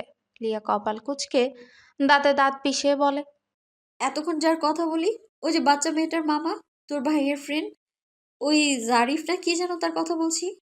রূপন্তী মাথা নাড়িয়ে বলতে থাকে, ওহ, জারিফ ভাইয়া। চেনে তো, আমাদের বাসায় কয়েকবার গিয়েছে। লাস্ট এই তো 1 সপ্তাহ আগে গিয়েছিলেন চাকরি হওয়াতে মিষ্টি মুখ করাতে। লিয়া জানতে আগ্রহী হয়ে শুধায়, কিসে চাকরি হয়েছে? উনি বাকৃবিতে মাস্টার্স করেছেন। সব ইয়ার মিলে ফার্স্ট ক্লাস 5-এর মধ্যে পজিশনে ছিলেন। এক কথায় ব্রিলিয়ান্ট স্টুডেন্ট। এগ্রিকালচার ফ্যাকাল্টিতে প্ল্যান্ট প্যাথোলজি ডিপার্টমেন্টের লেকচার হিসেবে জয়েন করেছেন। নাতাশা স্কুলের ম্যাম হলেন সুমি। আজ প্রথম নাতাশা সুমি মিসের কাছে প্রাইভেট পড়তে আসে। জারিফ মিস সুমিকে সিরিয়াসভাবে অনেক কিছুই বলল এতক্ষণ। অবশেষে বলল, প্লিজ, আর মাই রিকোয়েস্ট, নাতাশের উপর কখনো পড়াশোনা নিয়ে প্রেশার দেবেন না। আর এতক্ষণ শুনলেন তো ওর অসুস্থতার কথা। সুমি এক হাতে নাতাশার গাল আলতো করে ছুঁয়ে বলে, চিন্তা করবেন না, ওর অসুস্থতার কথা শুনে আমার নিজেরও খুব খারাপ লাগছে। কি বলে সিম্পাথি দেব ভেবে পাচ্ছি না। তবে বলতে চাই, আল্লাহর উপর ভরসা রাখুন, এক সময় নিশ্চয়ই সবকিছু ঠিকঠাক হয়ে যাবে। নাতাশা মিসের কাছ থেকে বিদায় নিয়ে জারিফের সাথে টয়োটা গাড়ির কাছে আসে। জারিফ গাড়ির পেছনের দরজা খুলে নাতাশার ব্যাগটা রাখে। তারপর সামনের দরজা খুলে নাতাশাকে সুন্দর করে বসিয়ে দিয়ে সিট বেল্টটা বেঁধে দেয়। অতঃপর নিজে ড্রাইভিং সিটে বসে গাড়ি স্টার্ট দেয়। ড্রয়িং রুমের সোফায় শুয়ে স্মার্ট টিভিতে স্পোর্টস দেখছে নীল। এমন সময় যারা বাইরে থেকে এসে কাঁধ থেকে স্কুল ব্যাগটা সোফার উপর রেখে এক আসন বিশিষ্ট সোফায় গা এলিয়ে আয়েশ করে বসে। তার মধ্যে নিরুপমা বেগম হাতে চায়ের কাপ নিয়ে এসে পাশের সোফায় বসেন। নীল নিরুপমা বেগমকে উদ্দেশ্য করে বলে, আম্মু, আমার কফি কই? নিরুপমা বেগম চায়ের কাপে ছোট্ট করে চুমুক দিয়ে বলে, চারু কফির জন্য দুধ চুলায় বসিয়েছে, ওয়েট কর, নিয়ে আসবে। আমার মাথাটা ভীষণ ধরেছে, তাই কড়া করে 1 কাপ চা খাচ্ছি। আহ, মাথাটা ছিঁড়ে যাচ্ছে। যারা বলে ওঠে। নিরুপমা বেগম ভরাট গলায় বলেন, যারা মা, সব সময় পেন কিলার খাওয়া ঠিক নয়, শরীরে ব্যাড ইফেক্ট পড়ে। নিরুপমা বেগমের কথার মাঝে নীল ফোড়ন কেটে যারাকে উদ্দেশ্য করে বলে, এই যে যারা, কথা শুনে তো মনে হচ্ছে বেশ ডক্টর ফক্টর হয়ে গিয়েছিল। মেডিসিন জাস্ট করেছেন, যার কিনা নাক টিপলে দুধ বের হবে। কথাগুলো শ্রবণ হতে যারার সুন্দর ফুরফুরে মেজাজটা খারাপ হতে থাকে। যারা নাক মুখ কুচকে বলে, যারা কথা শেষ করে পাশে থাকা স্কুল ব্যাগটা সোজা করতে থাকে। নীল মৃদু হেসে ব্যঙ্গ করে বলে, এই যে সিন্দাপাতের মতো একটা বস্তা ফিটে ঝুলিয়ে সকাল বিকেল এই যে প্রাইভেটে থেকে ও কোচিংয়েও যায়, তা শুধু যাওয়া আসাই নাকি পড়াশোনায় কিছু করিস? পড়াশোনার কোনো টপিক ধরলে তো শিওর পারবি না। পারবি বল, পারবি? নিরুপমা বেগম ছেলেকে শাসিয়ে বলে, আহ নীল, হচ্ছেটা কি? ছোট বোনের সাথে কেউ এরকম করে? যারা তোর থেকে কত ছোট না? কোথায় বোনকে স্নেহ করবে, আগলে রাখবে, তা না করে সব সময় চুলোচুলি ঝগড়াঝাঁটি বাঁধিয়ে ছাড়িস। যারা নাকের পাটা ফুলিয়ে রাগান্বিত স্বরে বলে। যারার কথা নীল থতমত খেয়ে বসে। যারা যে পাল্টা প্রশ্ন করতে বলবে তা নীল ভাবেইনি। নীল তো মজার ছলেই বলেছিল। 10 সেকেন্ড ভেবে নিয়ে নীল শান্ত গলায় বলতে লাগে, ওকে ফাইন, খুব তো সায়েন্স নিয়ে পড়ছিস, ডক্টর ইঞ্জিনিয়ার হওয়ার শখ। দেখি তোর মেধা কতটুকু। বলতো নীল, রঙের তরঙ্গ ধৈর্য কত? যারা কিছু সময় মনে করার চেষ্টা করে, অনেক চেষ্টা করেও যখন মনে করতে পারলো না তখন হাল ছেড়ে দেয়। কয়েক সেকেন্ড পরে কিছু মনে হতেই যারা ফিচেল হাসে, দাঁত কেলিয়ে ঠোঁট প্রসারিত করে বলে। কথাটা শেষ করে যারার চোখে মুখে বিশ্ব জয় করা হাসি ফুটে। যারার মুখের এক্সপ্রেশন দেখেই মনে হচ্ছে নীলকে জব্দ করার মতো একখানা কথা সে বলেছে। প্রশ্নের সঠিক উত্তর পারেনি তাতে কি হয়েছে? নীলকে বাঁকা উত্তর দিয়ে যারা শান্তি লাগছে, এতেই যেন যারার মনে প্রাণে শান্তির বন্যা বয়ে যায়। আহ, কি শান্তি লাগছে এবার। এমন মুখাভয় করে যারা সোফার হেডে মাথাটা আস্তে করে রাখে আর চোখ বন্ধ করে মনে মনে হাসে। গোলগাল ফর্সা মুখে চমৎকার হাসি নিয়ে নিরুপমা বেগম যারাকে সাপোর্ট দিয়ে বলে, একদম ঠিক বলেছিস যারা, তোর উত্তরটা আমার বেশ মনে ধরেছে। নিজের পড়াশোনার কোনো খোঁজ নেই, সেদিকে নজর নেই, নিজের পড়ালেখার ব্যাপারে উদাসীন, বাতাসে গা ভাসিয়ে চলে, আর অন্যদের প্রাইভেট কোচিং নিয়ে মশকরা করে। নিজে তো সারাদিন বাইক নিয়ে সারা শহর টই টই করে মারিয়ে বেড়ায়। কিয়ৎক্ষণ থেমে নীলকে উদ্দেশ্য করে মোটা চোখে তাকিয়ে কণ্ঠে খানিকটা রাগ মিশিয়ে বলতে থাকেন, বাড়িতে তো আরও একটা ছেলে আছে, তাকে দেখেও তো কিছু শিখতে পারিস নীল। বড় ভাইয়ের কাছ থেকে কিছু আচরণও তো শিখতে পারিস।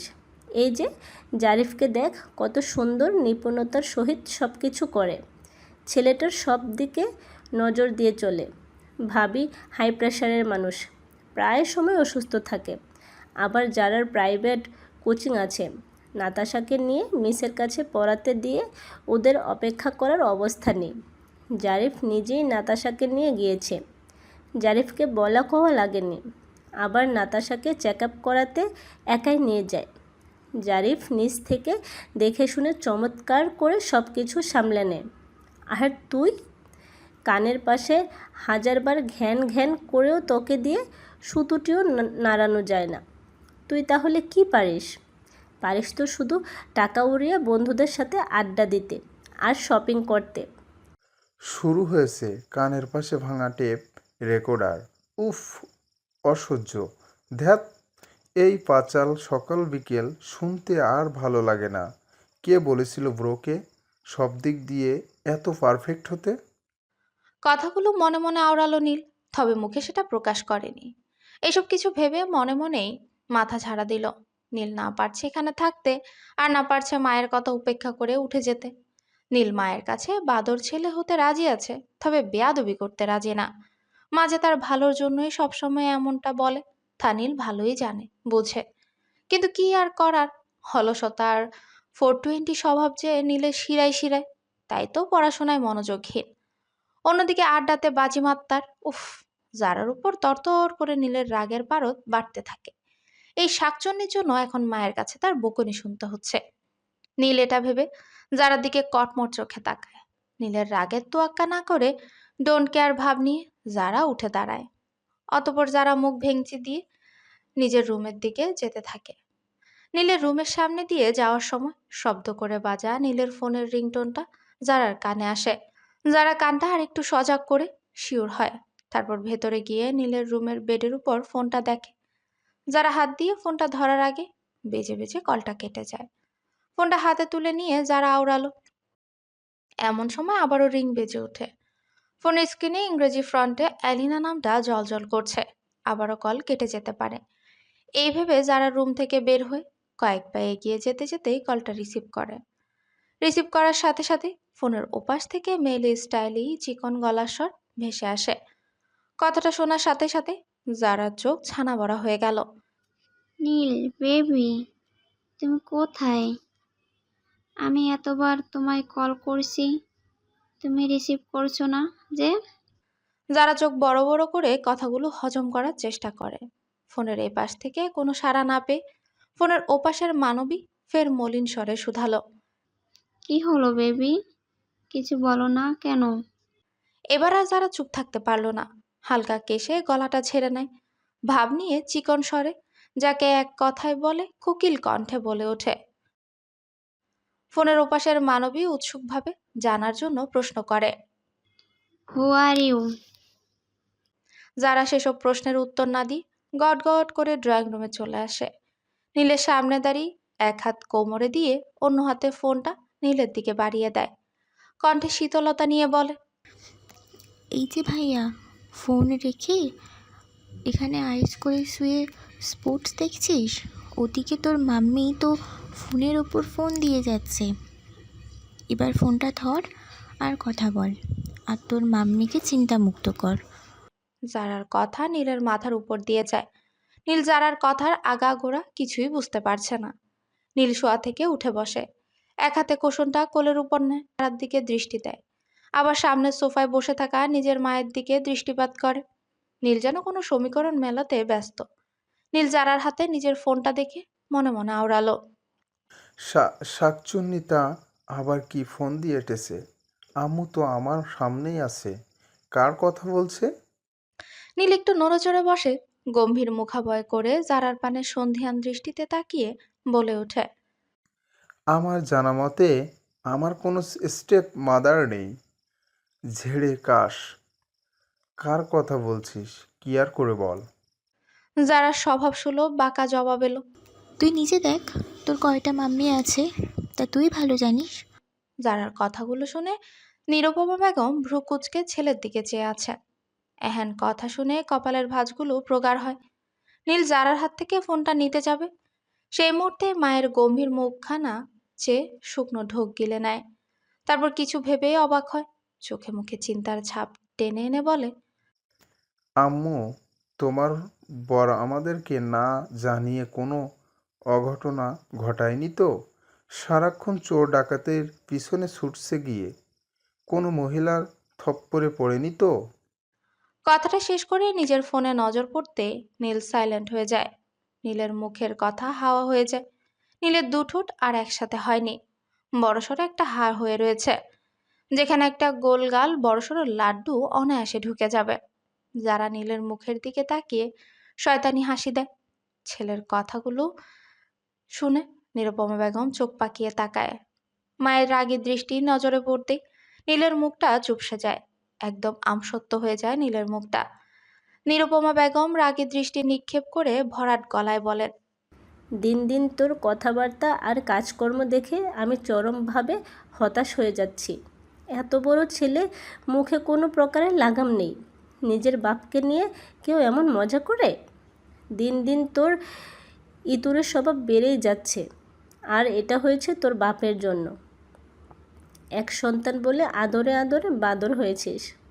নীল মোবাইলটা হাতে চেপে ধরে, স্যান্ডেলের ভেতর পা দিতে দিতে জারাকে উদ্দেশ্য করে বলে, শুনেছি পরিবারের ছোট মেয়ের শয়তানের হাড্ডি হয়, তাদেরকে দেখলে শয়তানও নাকি ভয় পায়। উঠে দাঁড়িয়ে জারার পাশ দিয়ে যাওয়ার সময় ফিসফিসিয়ে বলে, শাকচুন্নি, তোকে লড়াতে শয়তানও তো ভয় পাবে। জারা মুখে বাঁকা হাসি নিয়ে জবাবে বলে, গুড ভাইয়া, বুঝেছিস তবে লেট করে। নীল নিজের রুমের দিকে যেতে যেতে মোবাইলের দিকে তাকিয়ে অস্পষ্ট স্বরে আওড়ায়, আরেক পেতনি কল দিয়েছে। রুমে গিয়ে ফোনটা বিছানায় ছুঁড়ে ফেলে। সুন্দর ঝলমলে একটা নতুন দিন। নাতাশার চেক আপের ডেট আজকে। জারেফ নিজেই ডক্টরের কাছে নাতাশাকে নিয়ে যায়। প্রায় 2 মাসের মতো হবে মেডিকেলের একজন শিশু ডক্টর নাতাশার ট্রিটমেন্ট করছে। প্রথমে যখন নাতাশার রোগটা ধরা পড়ে তখন পপুলারে অ্যাডমিট ছিল। তারপর ওখান থেকে একজন ডক্টর খানের কথা বলেন, যে কিনা এই রোগের স্পেশালিস্ট। তারপর থেকে ডক্টর খানের কাছেই আসে। মেডিকেলের পার্কিং লনে গাড়িটা পার্ক করে জারিফ। গাড়ি থেকে নেমে অপর পাশের ডোরটা খুলে নাতাশা সিট বেল্ট খুলে নাতাশাকে নিচে দাঁড় করিয়ে মুখে মাস্ক পরিয়ে দেয়। মাস্ক পরার পর নাতাশার বুক ভরে জোর করে শ্বাস টেনে নেয়। জারিফ স্মিত হেসে মায়া ভরা আদুরে গলায় বলে, কোনো সমস্যা হচ্ছে সোনা? কষ্ট হচ্ছে কি? নাতাশা মুখটা উঁচু করে জারিফের দিকে তাকিয়ে দুদিকে ঘাড় নাড়িয়ে বলে, একদম না, আমার তো খুব ভালো লাগছে। জারিফ গাড়ি থেকে সবুজ রঙের বড় মেডিকেল রেকর্ড ফাইলটা বের করতে থাকে। নাতাশার সামনে দিয়ে আসা যাওয়া করা অনেক লোকজন কপাল কুঁচকে দেখতে থাকে। হঠাৎ নাতাশার কিছু মনে হতেই ভ্রু কুঁচকে জারিফের এক আঙ্গুল ধরে ঝাঁকি মিষ্টি স্বরে বলে, মামা, আজকে ভালো আন্টির সাথে দেখা হবে তো? সেদিন তো ভালো আন্টির সাথে দেখা হয়নি, সেই জন্য আমার ভীষণ ভীষণ মন খারাপ হয়েছিল। শেষের কথাটা মুখটা ভারী করে ঠোঁট উল্টেই বলে নাতাশা। নাতাশার কথা শ্রবণ হতেই জারিফের মনের ক্যানভাসে ভেসে উঠে সেই মায়াবী নিষ্পাপ মুখটা। মায়াবী ফেসের অধিকারিণীর গোলাপি পাতলা ওষ্ঠদয় নেড়ে ধীরে ধীরে বলা শান্ত গলার কথা সব যেন ছবি হয়ে জারিফের দুচোখে ভেসে ওঠে। শুভ্র বেলি ফুলের পাপড়ির ন্যায় স্নিগ্ধ মুখটা বারংবার জারিফের দুনয়নে ভাসতে থাকে। এখানে যে কয়বার চেকআপের জন্য আসা হয়েছে সে কবারই সেই মানবীর সাথে সাক্ষাৎ হয়েছিল। লাস্ট চেকআপে দেখা হয়নি। প্রথম দিন ভুলবশত জারিফ নাতাশার ফাইলটা ফেলে চলে গিয়েছিল। সেই মানবীর মাধ্যমেই জারিফ ফাইলটা ফিরে পেয়েছিল। ফাইলের উপর পেশেন্টের নাম আর মোবাইল নাম্বার থাকায় ইন্টার্নের মেয়েটা সেটা হাতে পেয়ে ফেরত দেওয়ার জন্য উক্ত নম্বরে কল দেয়। ফোন রিসিভ করে ধীরে ধীরে বলা মেইলি সফট ভয়েসে নাতাশার ফাইলের কথা বলে। পরে বিকেলে মেডিকেলে আসে জারিফ ফাইলটা নিতে। এসে মেয়েটার থেকে ফাইল নেয় আর নাতাশার অসুখের ব্যাপারে অনেক কিছুই জানে। এরপর যে কবার দেখা হয়েছে মেয়েটার সাথে হালকা কথাবার্তা হয়েছে, সেটা অবশ্য নাতাশাকে নিয়ে। লাস্ট যেদিন এসেছিল সেদিন জারিফের নজর জোড়া বারবার মায়াময় স্নিগ্ধ মুখটার খোঁজ করেছিল। সেদিন নাতাশাকে নিয়ে ফেরার সময় জারিফের হৃদয় বারংবার বলছিল আজকে কিছু একটা অপূর্ণতা রয়ে গেল।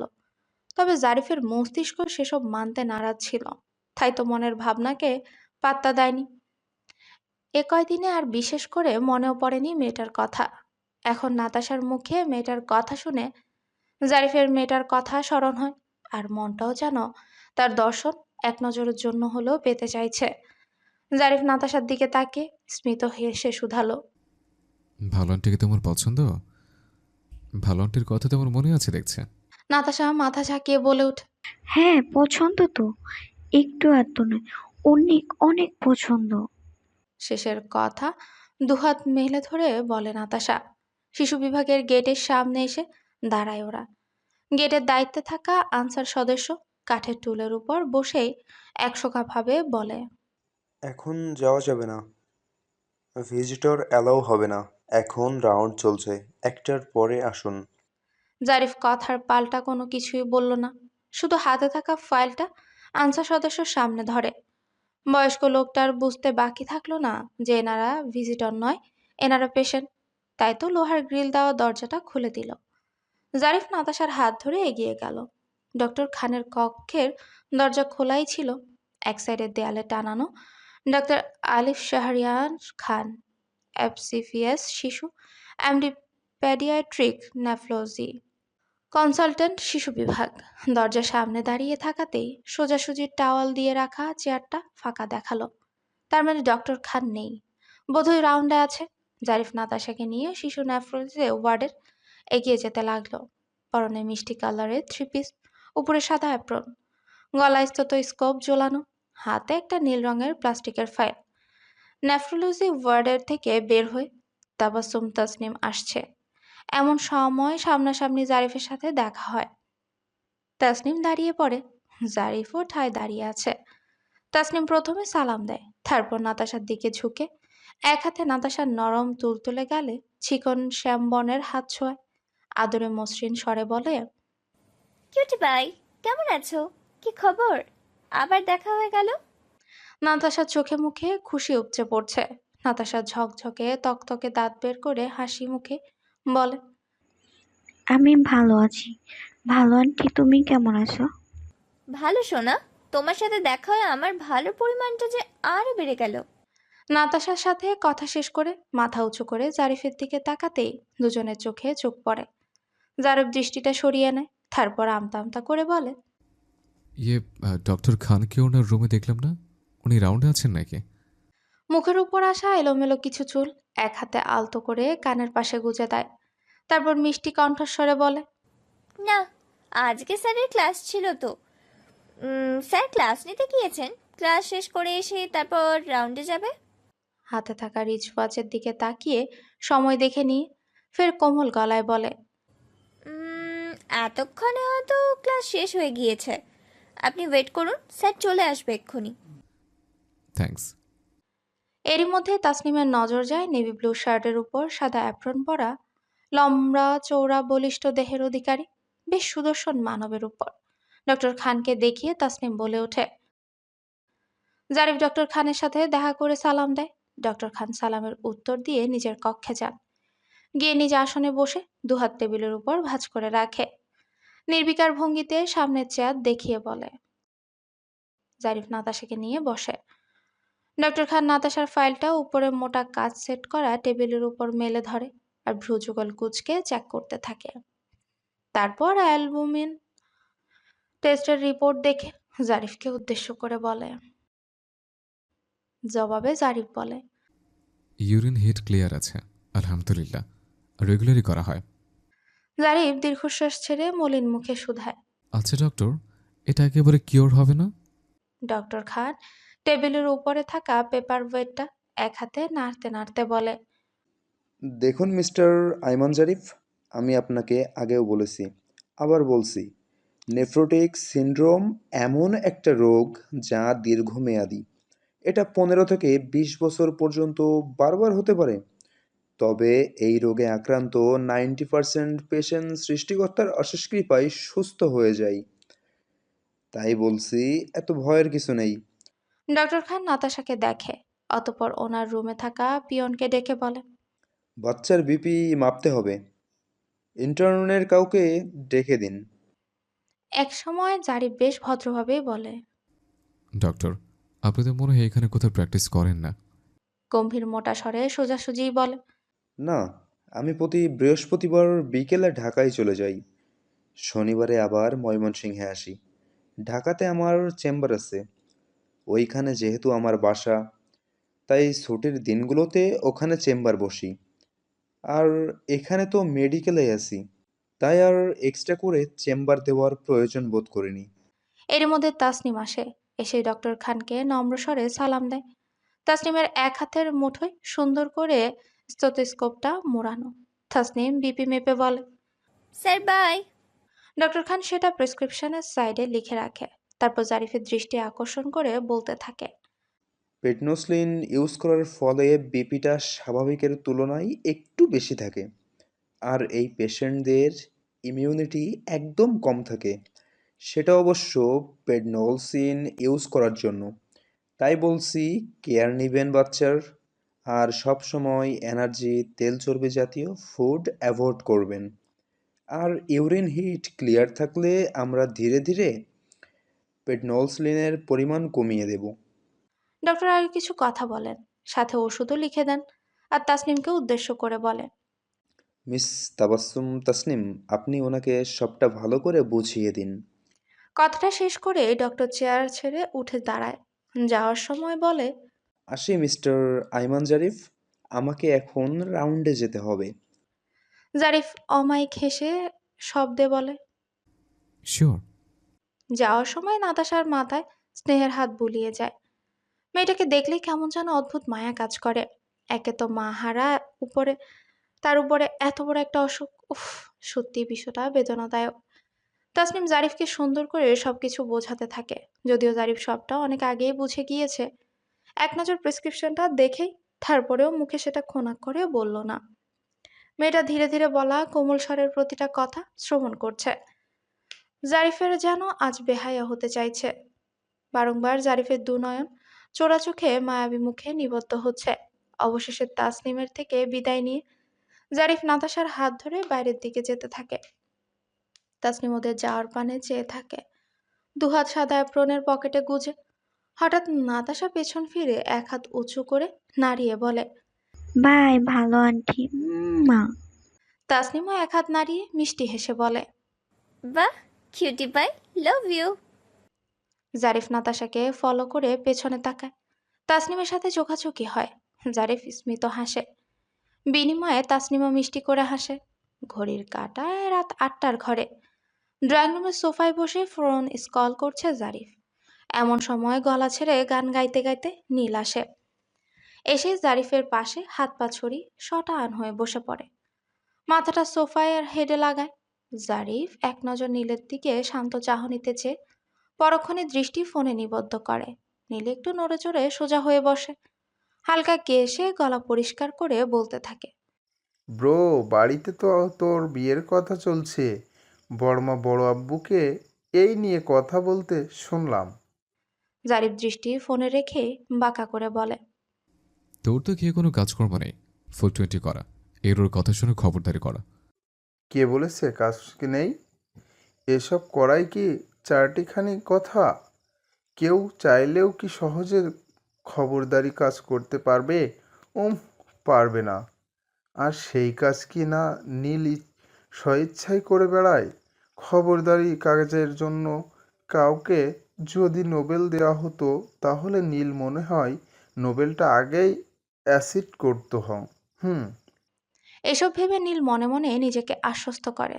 অতঃপর কোনো কথা গায়ে না মেখে জারিফকে বলে ওঠে, ব্রো, আমি সিরিয়াসলি বলছি এবার। রিয়েলি, তোর বিয়ে নিয়ে কথা আমি শুনেছি। এখন আপাতত আমি বিয়েটি নিয়ে ভাবছি না, তাই এই টপিক বাদ থাক, কেমন? নীল কোষণটা কোলের উপর নিয়ে মুখটা ভার করে ম্লান স্বরে বলে, তুই বিয়ে না করা অবধি তোর আমার পথ ক্লিয়ার হচ্ছে না। তাই বলছি নিজের জন্য না হলেও আমার জন্য অন্তত বিয়েটা করে নে ব্রো। নীলের কথা শুনে জারিফের কাশি উঠে যায়। জারিফের দুবার কেশে নেয়, নিজেকে স্বাভাবিক করে। কি সাংঘাতিক ব্যাপার স্যাপার!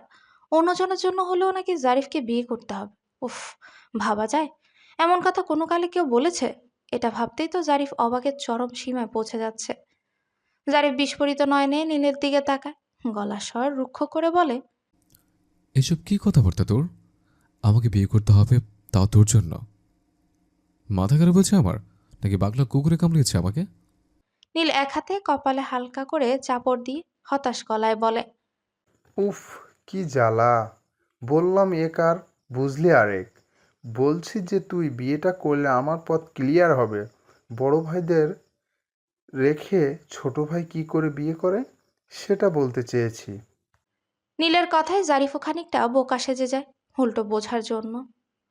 নীল সিরিয়াস মুখাভয় করে বেশ কৌতূহল নিয়ে জারিফকে শুধায়, আচ্ছা ব্রো, এসব বাদ দে। তবে বলতো, তোর কেমন মেয়ে পছন্দ? ঠিক কোন কোয়ালিটির মেয়ে তুই লাইক করিস? ভেবে দেখিনি, তাই বলতে পারছি না। নীল ঠোঁট গোল করে ফুস করে নিঃশ্বাস ছেড়ে বলে, ভেবে দেখতে হবে না, এখন ভেবে নিয়ে বল। যেমন বর্ণনা দিবি ঠিক তেমনই মেয়ে খুঁজে বের করব।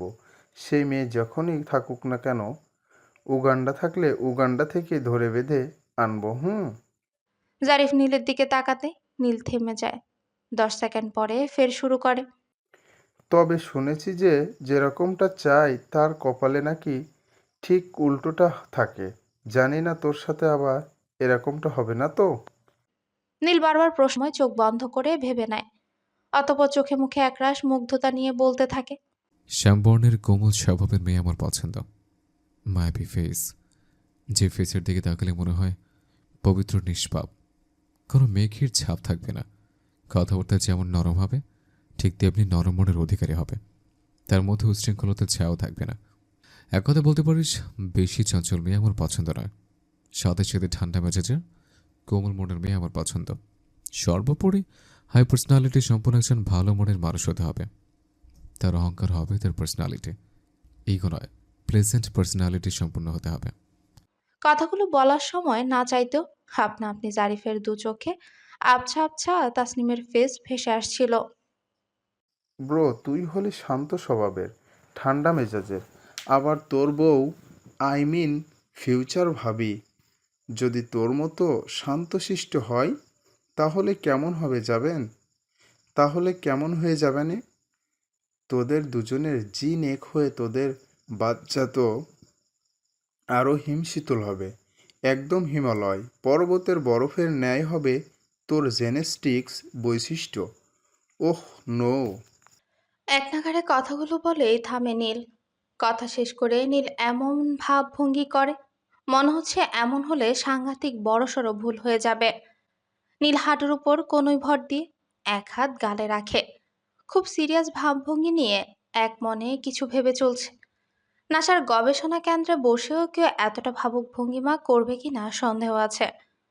নীলের ফেসে যতটা সিরিয়াসনেস দেখা যাচ্ছে, উফ, ভাবা যায়? নীল মনে হয় নিজের ক্যারিয়ার গঠন করা নিয়ে এতটা সিরিয়াস নয় এই মুহূর্তে যতটা সিরিয়াস ভাইয়ের ফিউচার বউ নিয়ে। জারিফ নীলের এই সকল কথা কানে না নিয়ে নির্বিকার ভাবে ভাবে দুহাতে ফোন স্কল করতে থাকে। ওদিকে খানিকটা সময় ধরে ভেবে নিয়ে নীল টান টান হয়ে বসে। চোখে মুখে চিন্তার রেশ ফুটিয়ে তুলে বলে ওঠে, ব্রো এখনও সময় আছে, তাই বলছি পছন্দটা চেষ্টা কর। অনেক ভাবাভাবি করে দেখলাম দুজনেরই জিন একই রকম নরম কোমল স্বভাবের হলে বাচ্চা তুই একদম কাদামাটির মতো হবে। আর এখনকার মেয়েরা যে ডেঞ্জারাস, উফ, বিয়ে করতে চাই সহজ সরল দেখে, যাতে কান ধরে উঠবোস করাতে পারে, তাই নিজের কথা না ভেবে ভবিষ্যৎ বংশধর, আই মিন তোর ফিউচার সেলের কথা ভেবে হলেও একটু চঞ্চল স্বভাবের মেয়ে দেখে বিয়ে কর। একজন মানুষের নেচার নরম, তার মানে এই নয় যে সে বোকা। তাকে 7 চড় দিলেও রাগ থাকবে না এমন নয়। তাকে 7 চড় দিলেও রাগ থাকবে না এমন নয়। অন্যের বিরুদ্ধে প্রোটেস্ট করবে না, ব্যাকবোন থাকবে না, মোট এরকম নয়। জারিফের কথার মাঝে যারা হাসতে হাসতে কণ্ঠে চঞ্চলতা নিয়ে বলে ওঠে, সচরাচর আমি যদিও নীল ভাইয়ার কোনো কথায় সহমত পোষণ করি না, তবে আজকে নীল ভাইয়ার এই কথার সাথে একমত ঘোষণা করলাম। কথাটা শেষ করি যারা জারিফের পাশে ফাঁকা জায়গায় ধপাস করে বসে পড়ে। 2 আঙ্গুল মুখের সাথে ধরে 5 সেকেন্ড কিছু ভেবে নিয়ে শীতল কণ্ঠে বলে, ভাইয়ার বউ হিসাবে একটা চঞ্চলা হরিণী মিষ্টি ভাবি চাই, যে সারাক্ষণ আমাদের সুখের ঠিকানাকে তার চঞ্চল স্বভাব দিয়ে হাসি খুশিতে ভরে রাখবে।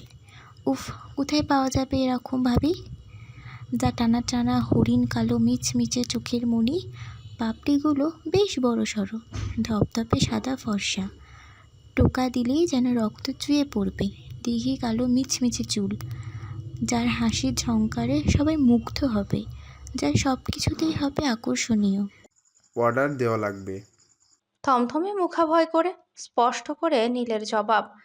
ফের দাঁতে দাঁত চেপে বলে, এই যারা এমন বর্ণনা দিছিস, তোর বর্ণনা শুনে তো মনে হচ্ছে এমন মেয়ে অর্ডার দেওয়া লাগবে।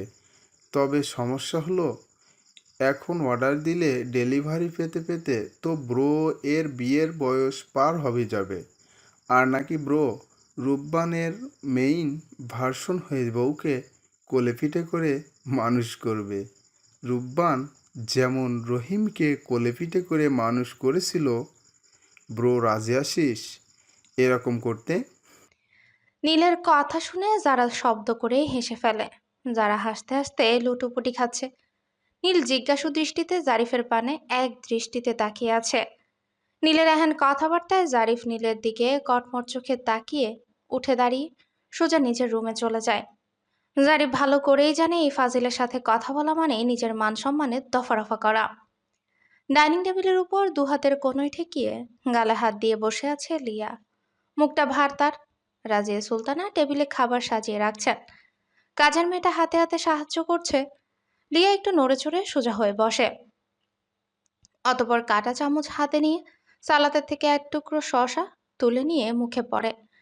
শসার টুকরো চিবোতে চিবোতে ম্লান গলায় বলে, বলছি যে আম্মু, আমার কেন জানি মনটা ভীষণ খারাপ লাগছে, ভালো লাগছে না কিছু। মুড সুইং চলছে, মুডটাকে রিফ্রেশ করতে হবে। এনভায়রনমেন্ট।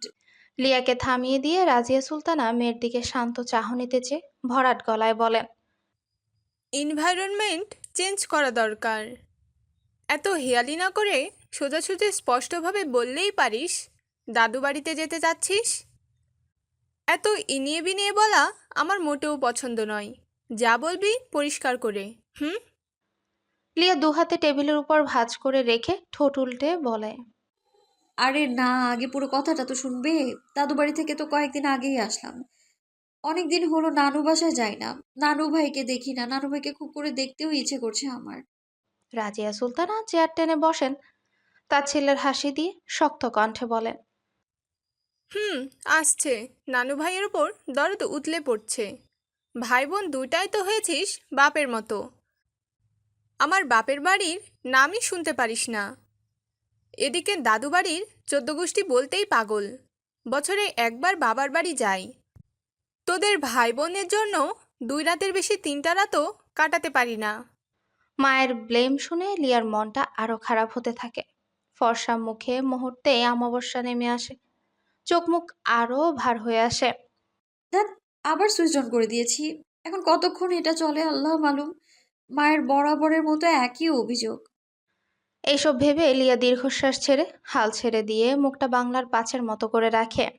রাজিয়া সুলতানা দৃষ্টি শুরু করে লিয়ার দিকে চেয়ে শান্ত গলায় বলে, রাহবাড়ির স্কুল আছে, তোরও তো কলেজ প্রাইভেট আছে, তাই এখন যাওয়া চলবে না। পরে পাছে সময় করে যাব। 2 দিন থাকবো, বেশি না প্লিজ আম্মু। হুম, এখন সম্ভব নয়। এখন আমার নিজেরও জার্নি করতে ইচ্ছে করছে না। মায়ের কথার পিঠে লিয়া ফট করেই বলে ওঠে, আম্মু তোমরা না গেলে আমি একাই যেতে চাই। আমার ভীষণ ট্রেন ভ্রমণ করতে ইচ্ছে করছে। এবার ট্রেনে যেতে চাই। লিয়া এক্সাইটেড হয়ে কথাটা বলে। লিয়ার কথা শুনে রাজিয়া সুলতানা অবাক হন। মেয়ে যেতে চাইছে একা, তাও আবার ট্রেনে। বিস্ফোরিত নয়নে মেয়ের দিকে তাকিয়ে কণ্ঠে কঠোরতা নিয়ে বলেন, তুই নানু বাসায় যাবি, তাও একা ট্রেনে? ইম্পসিবল। তোর আব্বু শুনলে তোকে সহ আমাকে শুলে চড়াবে। এইসব পাগলামি ছেলে মানুষই আবদার বাদ দে, আর এখন চুপচাপ খাবার খেয়ে নে। লিয়া গাল ফুলিয়ে রাখে। পাশ থেকে অল্প বয়সী কাজের মেয়েটা বলে ওঠে, আপামনি, আপনি একলা যাইতে চান? তাও ট্রেনে? না আপামনি, ট্রেনে মেনে একা যাইয়েন না। এমনিতে আপনার লইয়া আমার ভীষণ ডর করে। লিয়া মৃদু হাসে। কিয়ৎক্ষণ পর আশ্চর্যজনিত হয়ে মেয়েটাকে শুধায়, হোয়াট? ডর মানে ভয় লাগে আমাকে নিয়ে? How funny! কিন্তু কেন আমাকে ভয় লাগার মতো? আমি আবার কি করলাম স্ট্রেঞ্জ? মেয়েটা ভীতু ফেস করে। বার কয়েক চোখ টিপ টিপ করে, শুকনো ঢোক গিলে নিয়ে ঠোঁট আওড়ায়। এই যে মাঝে মধ্যে আপনি বেহুশ হইয়া থাকেন, আমি তো খালাম্মারে বলি যে আপনার ঘাড়ের উপর আঁচড় আছে। না হলে একজন সুস্থ সবল মানুষ একাই দাঁত লেগে যায়। রাজিয়া সুলতানা ঠোঁট টিপে মিটিমিটি হাসে। লিয়া এক হাতে কপালে দিয়ে ফোঁস করে নিঃশ্বাস ছেড়ে ঠোঁট মেলে বলে, উফ আল্লাহ! অতিরিক্ত টেনশন করলে আমি সেন্সলেস হয়ে পড়ি। আর ব্লাডে আমার ফিলোফোবিয়া আছে। অতিরিক্ত ব্লাড এইসব দেখলে আমার কেমন যেন লাগে। আর আমি সেটা সহ্য করতে পারি না, তাই জ্ঞান হারিয়ে ফেলি, বুঝলে? মেয়েটা কি বুঝলো আল্লাহ মালুম, কারণ ফের ঠোঁট বেঁকিয়ে বলে ওঠে, আপনারা শিক্ষিত মানুষ, লেখাপড়া করেন, আপনারা তো অত শত বিশ্বাস করেন না। তবে মনে হয় খালাম্মা আপামনি একবারেই কবিরাজের কাছে একবার নিয়ে যাওয়া লাগবে। এখানে তাবিজ দিলে সব ঠিক হয়ে যাবে। আপনারা যেই চুল টুল ছেড়ে দিয়ে রাত বিরাতে বারান্দায় বসে থাকেন, আর আপনার বারান্দার পাশেই তেঁতুল গাছ, ওনারা তো তেঁতুল গাছেই থাকে। কত সুন্দর সম্মান প্রদর্শন করে ওনারা বলে সম্বোধন করছে। উফ, মনে হচ্ছে জ্ঞানী গুণী বিশিষ্ট জনদের কথা বলছে। কথা শুনে লিয়া চরম বিরক্ত হয়। লিয়া চেয়ার ছেড়ে উঠে দাঁড়ায়, রাগান্বিত স্বরে বলে, উফ কি জ্বালা! এমনিতেই মন মেজাজ ভালো নেই, আর এর উল্টাপাল্টা কথা। আর এমন ভাবে বলছে ওনারা, আই মিন ভূত মহাশয়রা ওর খুব পরিচিত। তাদের বাসভবনের অ্যাড্রেসও জানে। আশ্চর্য! রাজিয়া সুলতানা মেয়েটাকে উদ্দেশ্য করে বলে, তুমি থামো। আর লিয়া, খাবার না খেয়ে উঠে দাঁড়ালি যে? তোমাদের কথাবার্তায় খাবার খাওয়ার ইচ্ছেটাই চলে গিয়েছে, খেতে ইচ্ছে করছে না। রাজিয়া সুলতানা লিয়াকে কয়েকবার খাওয়ার কথা বলেন। মায়ের কথায় লিয়া অবশেষে খাবার খেতে বসে। এমন সময় মেয়েটা ফের জিজ্ঞাসু দৃষ্টিতে লিয়ার দিকে তাকিয়ে প্রশ্ন করে ওঠে, আচ্ছা আপামনি, এই যে আপনারা মাইয়া মানুষ হয়া একা যাইতে চাইতেছেন, আল্লাহ না করুক কোনো বিপদ আপদ হইলে কি করবেন? লিয়া খাবার চিবুতে চিবুতে বলে, ফেরি টেলস দেখেছিস কখনো? নাকি রূপকথার গল্প শুনেছিস কারো কাছ থেকে কখনো? মেয়েটা দুদিকে ঘাড় নাড়ায়, যার অর্থ না, না টিভিতে দেখেছে আর না কারো থেকে গল্প শুনেছে। লিয়া ফের শীতল চাহনিতে চেয়ে বলতে থাকে, রূপকথার গল্পের রাজকন্যা যখন কোনো বিপদে পড়ে তখন রাজপুত্র এসে তাকে উদ্ধার করে। ঠিক তেমনি আমি কোনো সমস্যায় পড়লে রাজপুত্র না হলেও আমার জন্য নির্ধারিত থাকা মানুষটা আমার হেল্প করতে তো আসবে। রাজিয়া সুলতানা মেয়ের দিকে মোটা চোখে তাকাতে লিয়া মুখটা থতমত করে রাখে। হালকা হাসার চেষ্টা করে বাম হাতে মাথা চুলকে বলে ওঠে, এমনি মজা করছিলাম তো। রাতে ঘুমানোর প্রস্তুতি নিচ্ছে লিয়া। বিছানায় গা এলিয়ে দেয়। এমন সময় দরজায় দাঁড়গোড়ায় দাঁড়িয়ে রাজিয়া সুলতানা হালকা কেশে শূন্যতা। লিয়া, ঘুমিয়ে পড়েছিস? না আম্মু, ভেতরে আসো।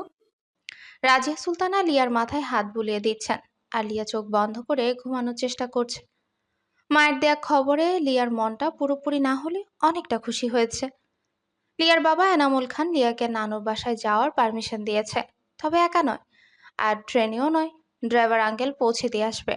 আর 2 দিন বা 3 দিন পর লিয়ার মামা নিজে লিয়াকে পৌঁছে দেবে, এরকম শর্তারোপ করেছেন।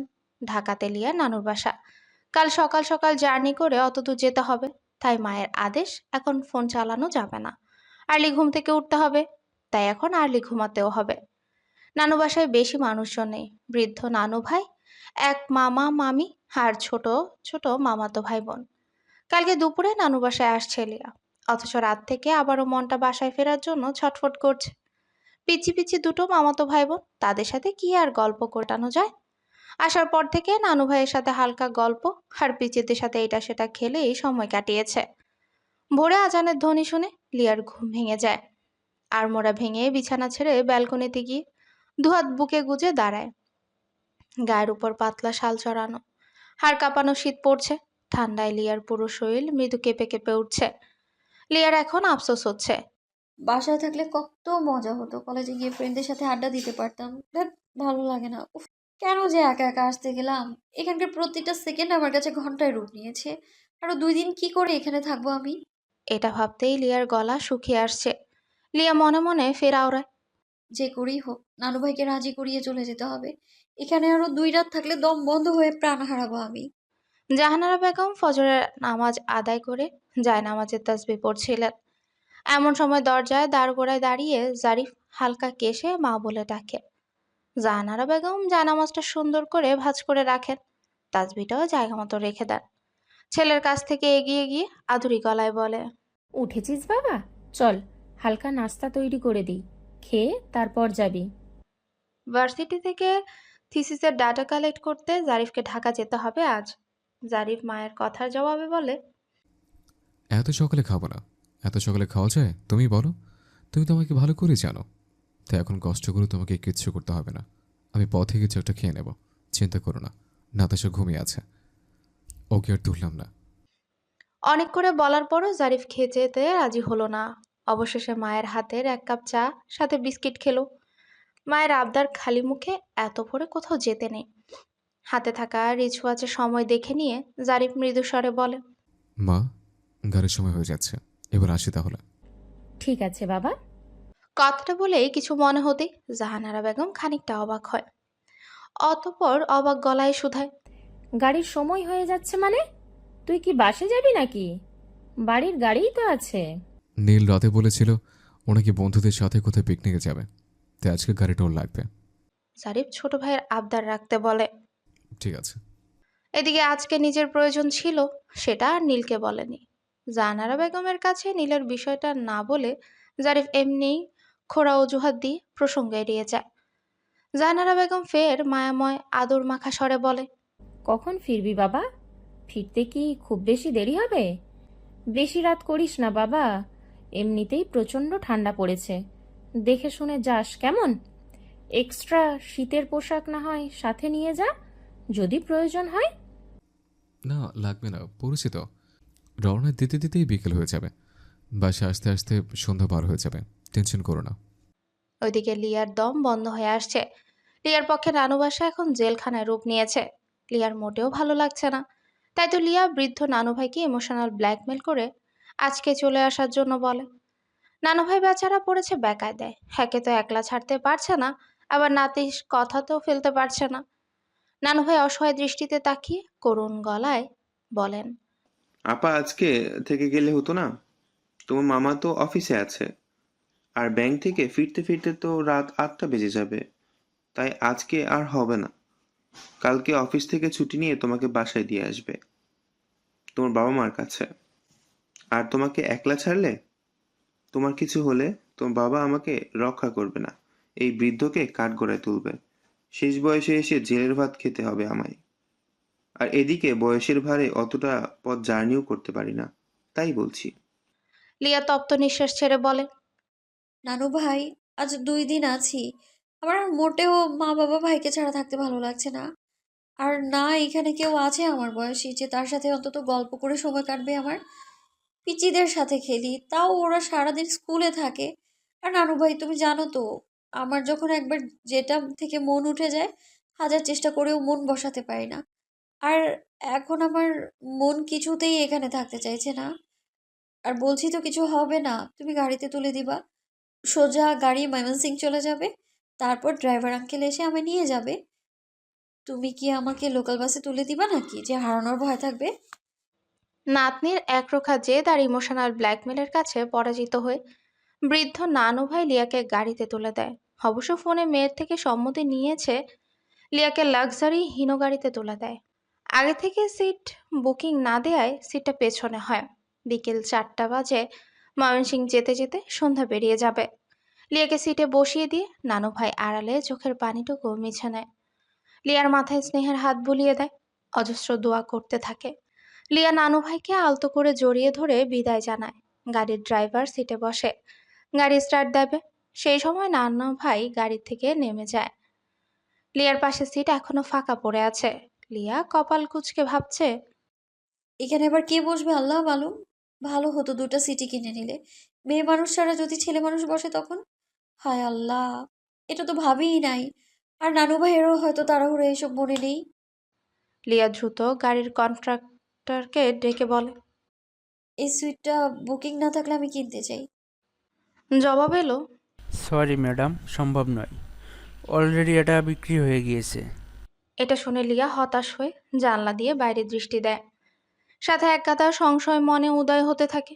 লিয়া মনে মনে নিজেকে সাহস যোগায়। ব্যাপার না, লিয়া যথেষ্ট ব্রেভ অ্যান্ড ক্লেভার গার্ল, যে কোনো সিচুয়েশন মোকাবেলা করতেই পারবে। লিয়া নিজেকে আরো আত্মবিশ্বাসী করে তোলার চেষ্টা করে। লিয়া দৃষ্টি জানলা দিয়ে বাইরে। এমন সময় বাসে উইন্ডোর পাশের সিটে কোনো মেয়েকে বসে থাকতে দেখে জারিফের ভ্রুযুগল কুঁচকে যায়। কোনো মেয়ের পাশে বসতে হবে, এটা ভেবেই জারিফের অস্বস্তি বোধ আকাশসম হয়। জারিফ প্যান্টের পকেট থেকে এক হাতে টিকিটটা বের করে সিট নম্বর চেক করে নেয়। উফ শিট, নম্বর তো ঠিকই আছে, এটাই জারিফের সিট। জারিফ সিটে বসতে খানিকটা ইতস্তত বোধ করে। আশেপাশে ঘাড় ঘুরিয়ে বাকি সিটগুলোতে নজর বুলায়। না, আর একটাও ফাঁকা সিট মিলছে না। এদিকে গাড়ি স্টার্ট দিয়েছে। জারিফ কোনো উপায় না পেয়ে নিজের সিটে বসে পড়ে। ঠোঁট গোল করে ফোঁস করে নিঃশ্বাস ছেড়ে ফোনটা হাতে নিয়ে স্ক্রল করতে থাকে। জানলা দিয়ে বাইরের দৃষ্টি লিয়ার। নিজের পাশে করিডোরের সিটে কারো উপস্থিতি বুঝতে পেরেও নির্বিকার থাকে। ঘাড় ঘুরিয়ে পাশে বসা মানুষটাকে দেখার কোনো আগ্রহই তার কাজ করছে না নিজের মধ্যে। লিয়ার এখন শুধু একটাই টেনশন হচ্ছে, বাসায় গিয়ে কপালে প্রচন্ড দুঃখ আছে। আমার বকুনি শুনতে হবে। এবার বকুনির সাথে চড় থাপ্পড় না পড়ে। এটা ভাবতেই লিয়ার এক হাত আপনা আপনি ফর্সা গালে চলে যায়। লিয়ার নজর জোড়া বড় বড় করে বার কয়েক শুকনো ঢোক গিলে নেয়। লিয়ার চোখের সামনে ভাসছে ঠাস ঠাস করে আম্মুর হাতের থাপ্পড়। হাতটা আলতো করে গালে বুলাতে বুলাতে লিয়া মনে মনে আওড়ায়, ও নো, অনেকদিন বাদে আজকে নির্ঘাত লিয়া তোর টসটসে দুই গালে আম্মুর 5 আঙুলের ছাপ পড়বে। এসব ভেবে লিয়ার ফর্সা মুখে অন্ধকার নেমে আসে। কারণ এই তো গাড়িতে ওঠার আগে রাজিয়া সুলতানা ফোনে শাসিয়েছেন। কে বলেছিল এভাবে জেদ করে যেতে, আবার জেদ করে একরোগা ঘো ধরে চলে আসতে। এখন যদি কোনো সমস্যা হয় তাহলে লিয়ার কপালে শনি আছে, একদম রক্ষা থাকবে না। এতক্ষণের কঠোর মনটা ধীরে ধীরে নরম হতে থাকে। লিয়া ভাবে, মোটেও একরোখা গো ধরে এভাবে চলে আসা ঠিক না। কালকে মামার সাথে আসলেই ভালো হতো। উফ, নানু ভাই কত করে বললো, মামিও বললো, সবার কথা না শুনে বড্ড ভুলই হলো। এখন একা একা এতটা পথ জার্নি করতে কেমন যেন আনইজি লাগছে। যতই মনকে শক্ত করতে বলছি কোনো ভয় নেই, কিচ্ছু হবে না, ততই যেন ভয় পাহাড় আর বাতাসের গতিতে মনে জেগে বসছে। উফ আল্লাহ, বাতাসে বললেও ভুল হবে, আলোর গতি আসছে। ভয় আর টেনশন দুটোই হচ্ছে। এই জন্যই মহাজ্ঞানীরা বলেছেন, ভাবিয়া করিও কাজ, করিয়া ভাবিও না। আমার হয়েছে সেই দশা, হুটহাট মনের ইচ্ছাকে প্রায়োরিটি দিয়ে তো কোনো কিছু করে ফেলি আমি, পরে মাসুল দিতে হয়, টেনশন করতে হয়, আর নয়তো আব্বু আমার বকুনি খেতে হয়। জানলা দিয়ে হু হু করে শীতল বাতাস আসছে। জারিফ পাশে বসা মেয়েটার দিকে আর চোখে একবার তাকায়। মনে হচ্ছে মেয়েটা এক হাত বাইরে দিয়ে কি সুন্দর প্রকৃতি বিলাস করছে। এদিকে শীতের দিনের ঠান্ডা বাতাস পাশে বসা ব্যক্তির ভালো নাও লাগতে পারে, সেদিকে তার কোনো হুঁশই নেই। জারিফের কপালে ভাঁজ প্রগাঢ় হয়। জারিফ ঠোঁট কামড়ে ধরে ভাবে, এই হলো মেয়েদের ছেলে মানুষে, শীতের লোম খুব শিহরিত হবে, তবুও তাদের কোনো হেলদোল হবে না। জানালাতে হু হু করে প্রচণ্ড ঠান্ডা বাতাস আসছে, আর এই আছে প্রকৃতি বিলাস করতে। জারিফের একবার ইচ্ছে করলো মেয়েটাকে ডেকে বলতে। উইন্ডোটা বন্ধ করুন, ঠান্ডা বাতাস আসছে তো। পরক্ষণে ইতস্তত বোধটা জেগে উঠতেই জারিফের বলার ইচ্ছাটাও ওখানেই দমে যায়। জারিফ সোজা হয়ে বসে ফোনে মুখ ডুবিয়ে থাকে। শহরের পিচঢালা পথ ফেলে গাড়ি যখনই হাইওয়ে নিয়ে দিয়ে যেতে লাগলো, শীতল বাতাসের প্রকোপ অনেকটাই বেড়ে গেল। লিয়ার সমস্ত লোমকূপ শিহরিত হয়ে উঠল। লিয়ার পাতলা গোলাপি ওষ্ঠ মৃদু কম্পিত হলো।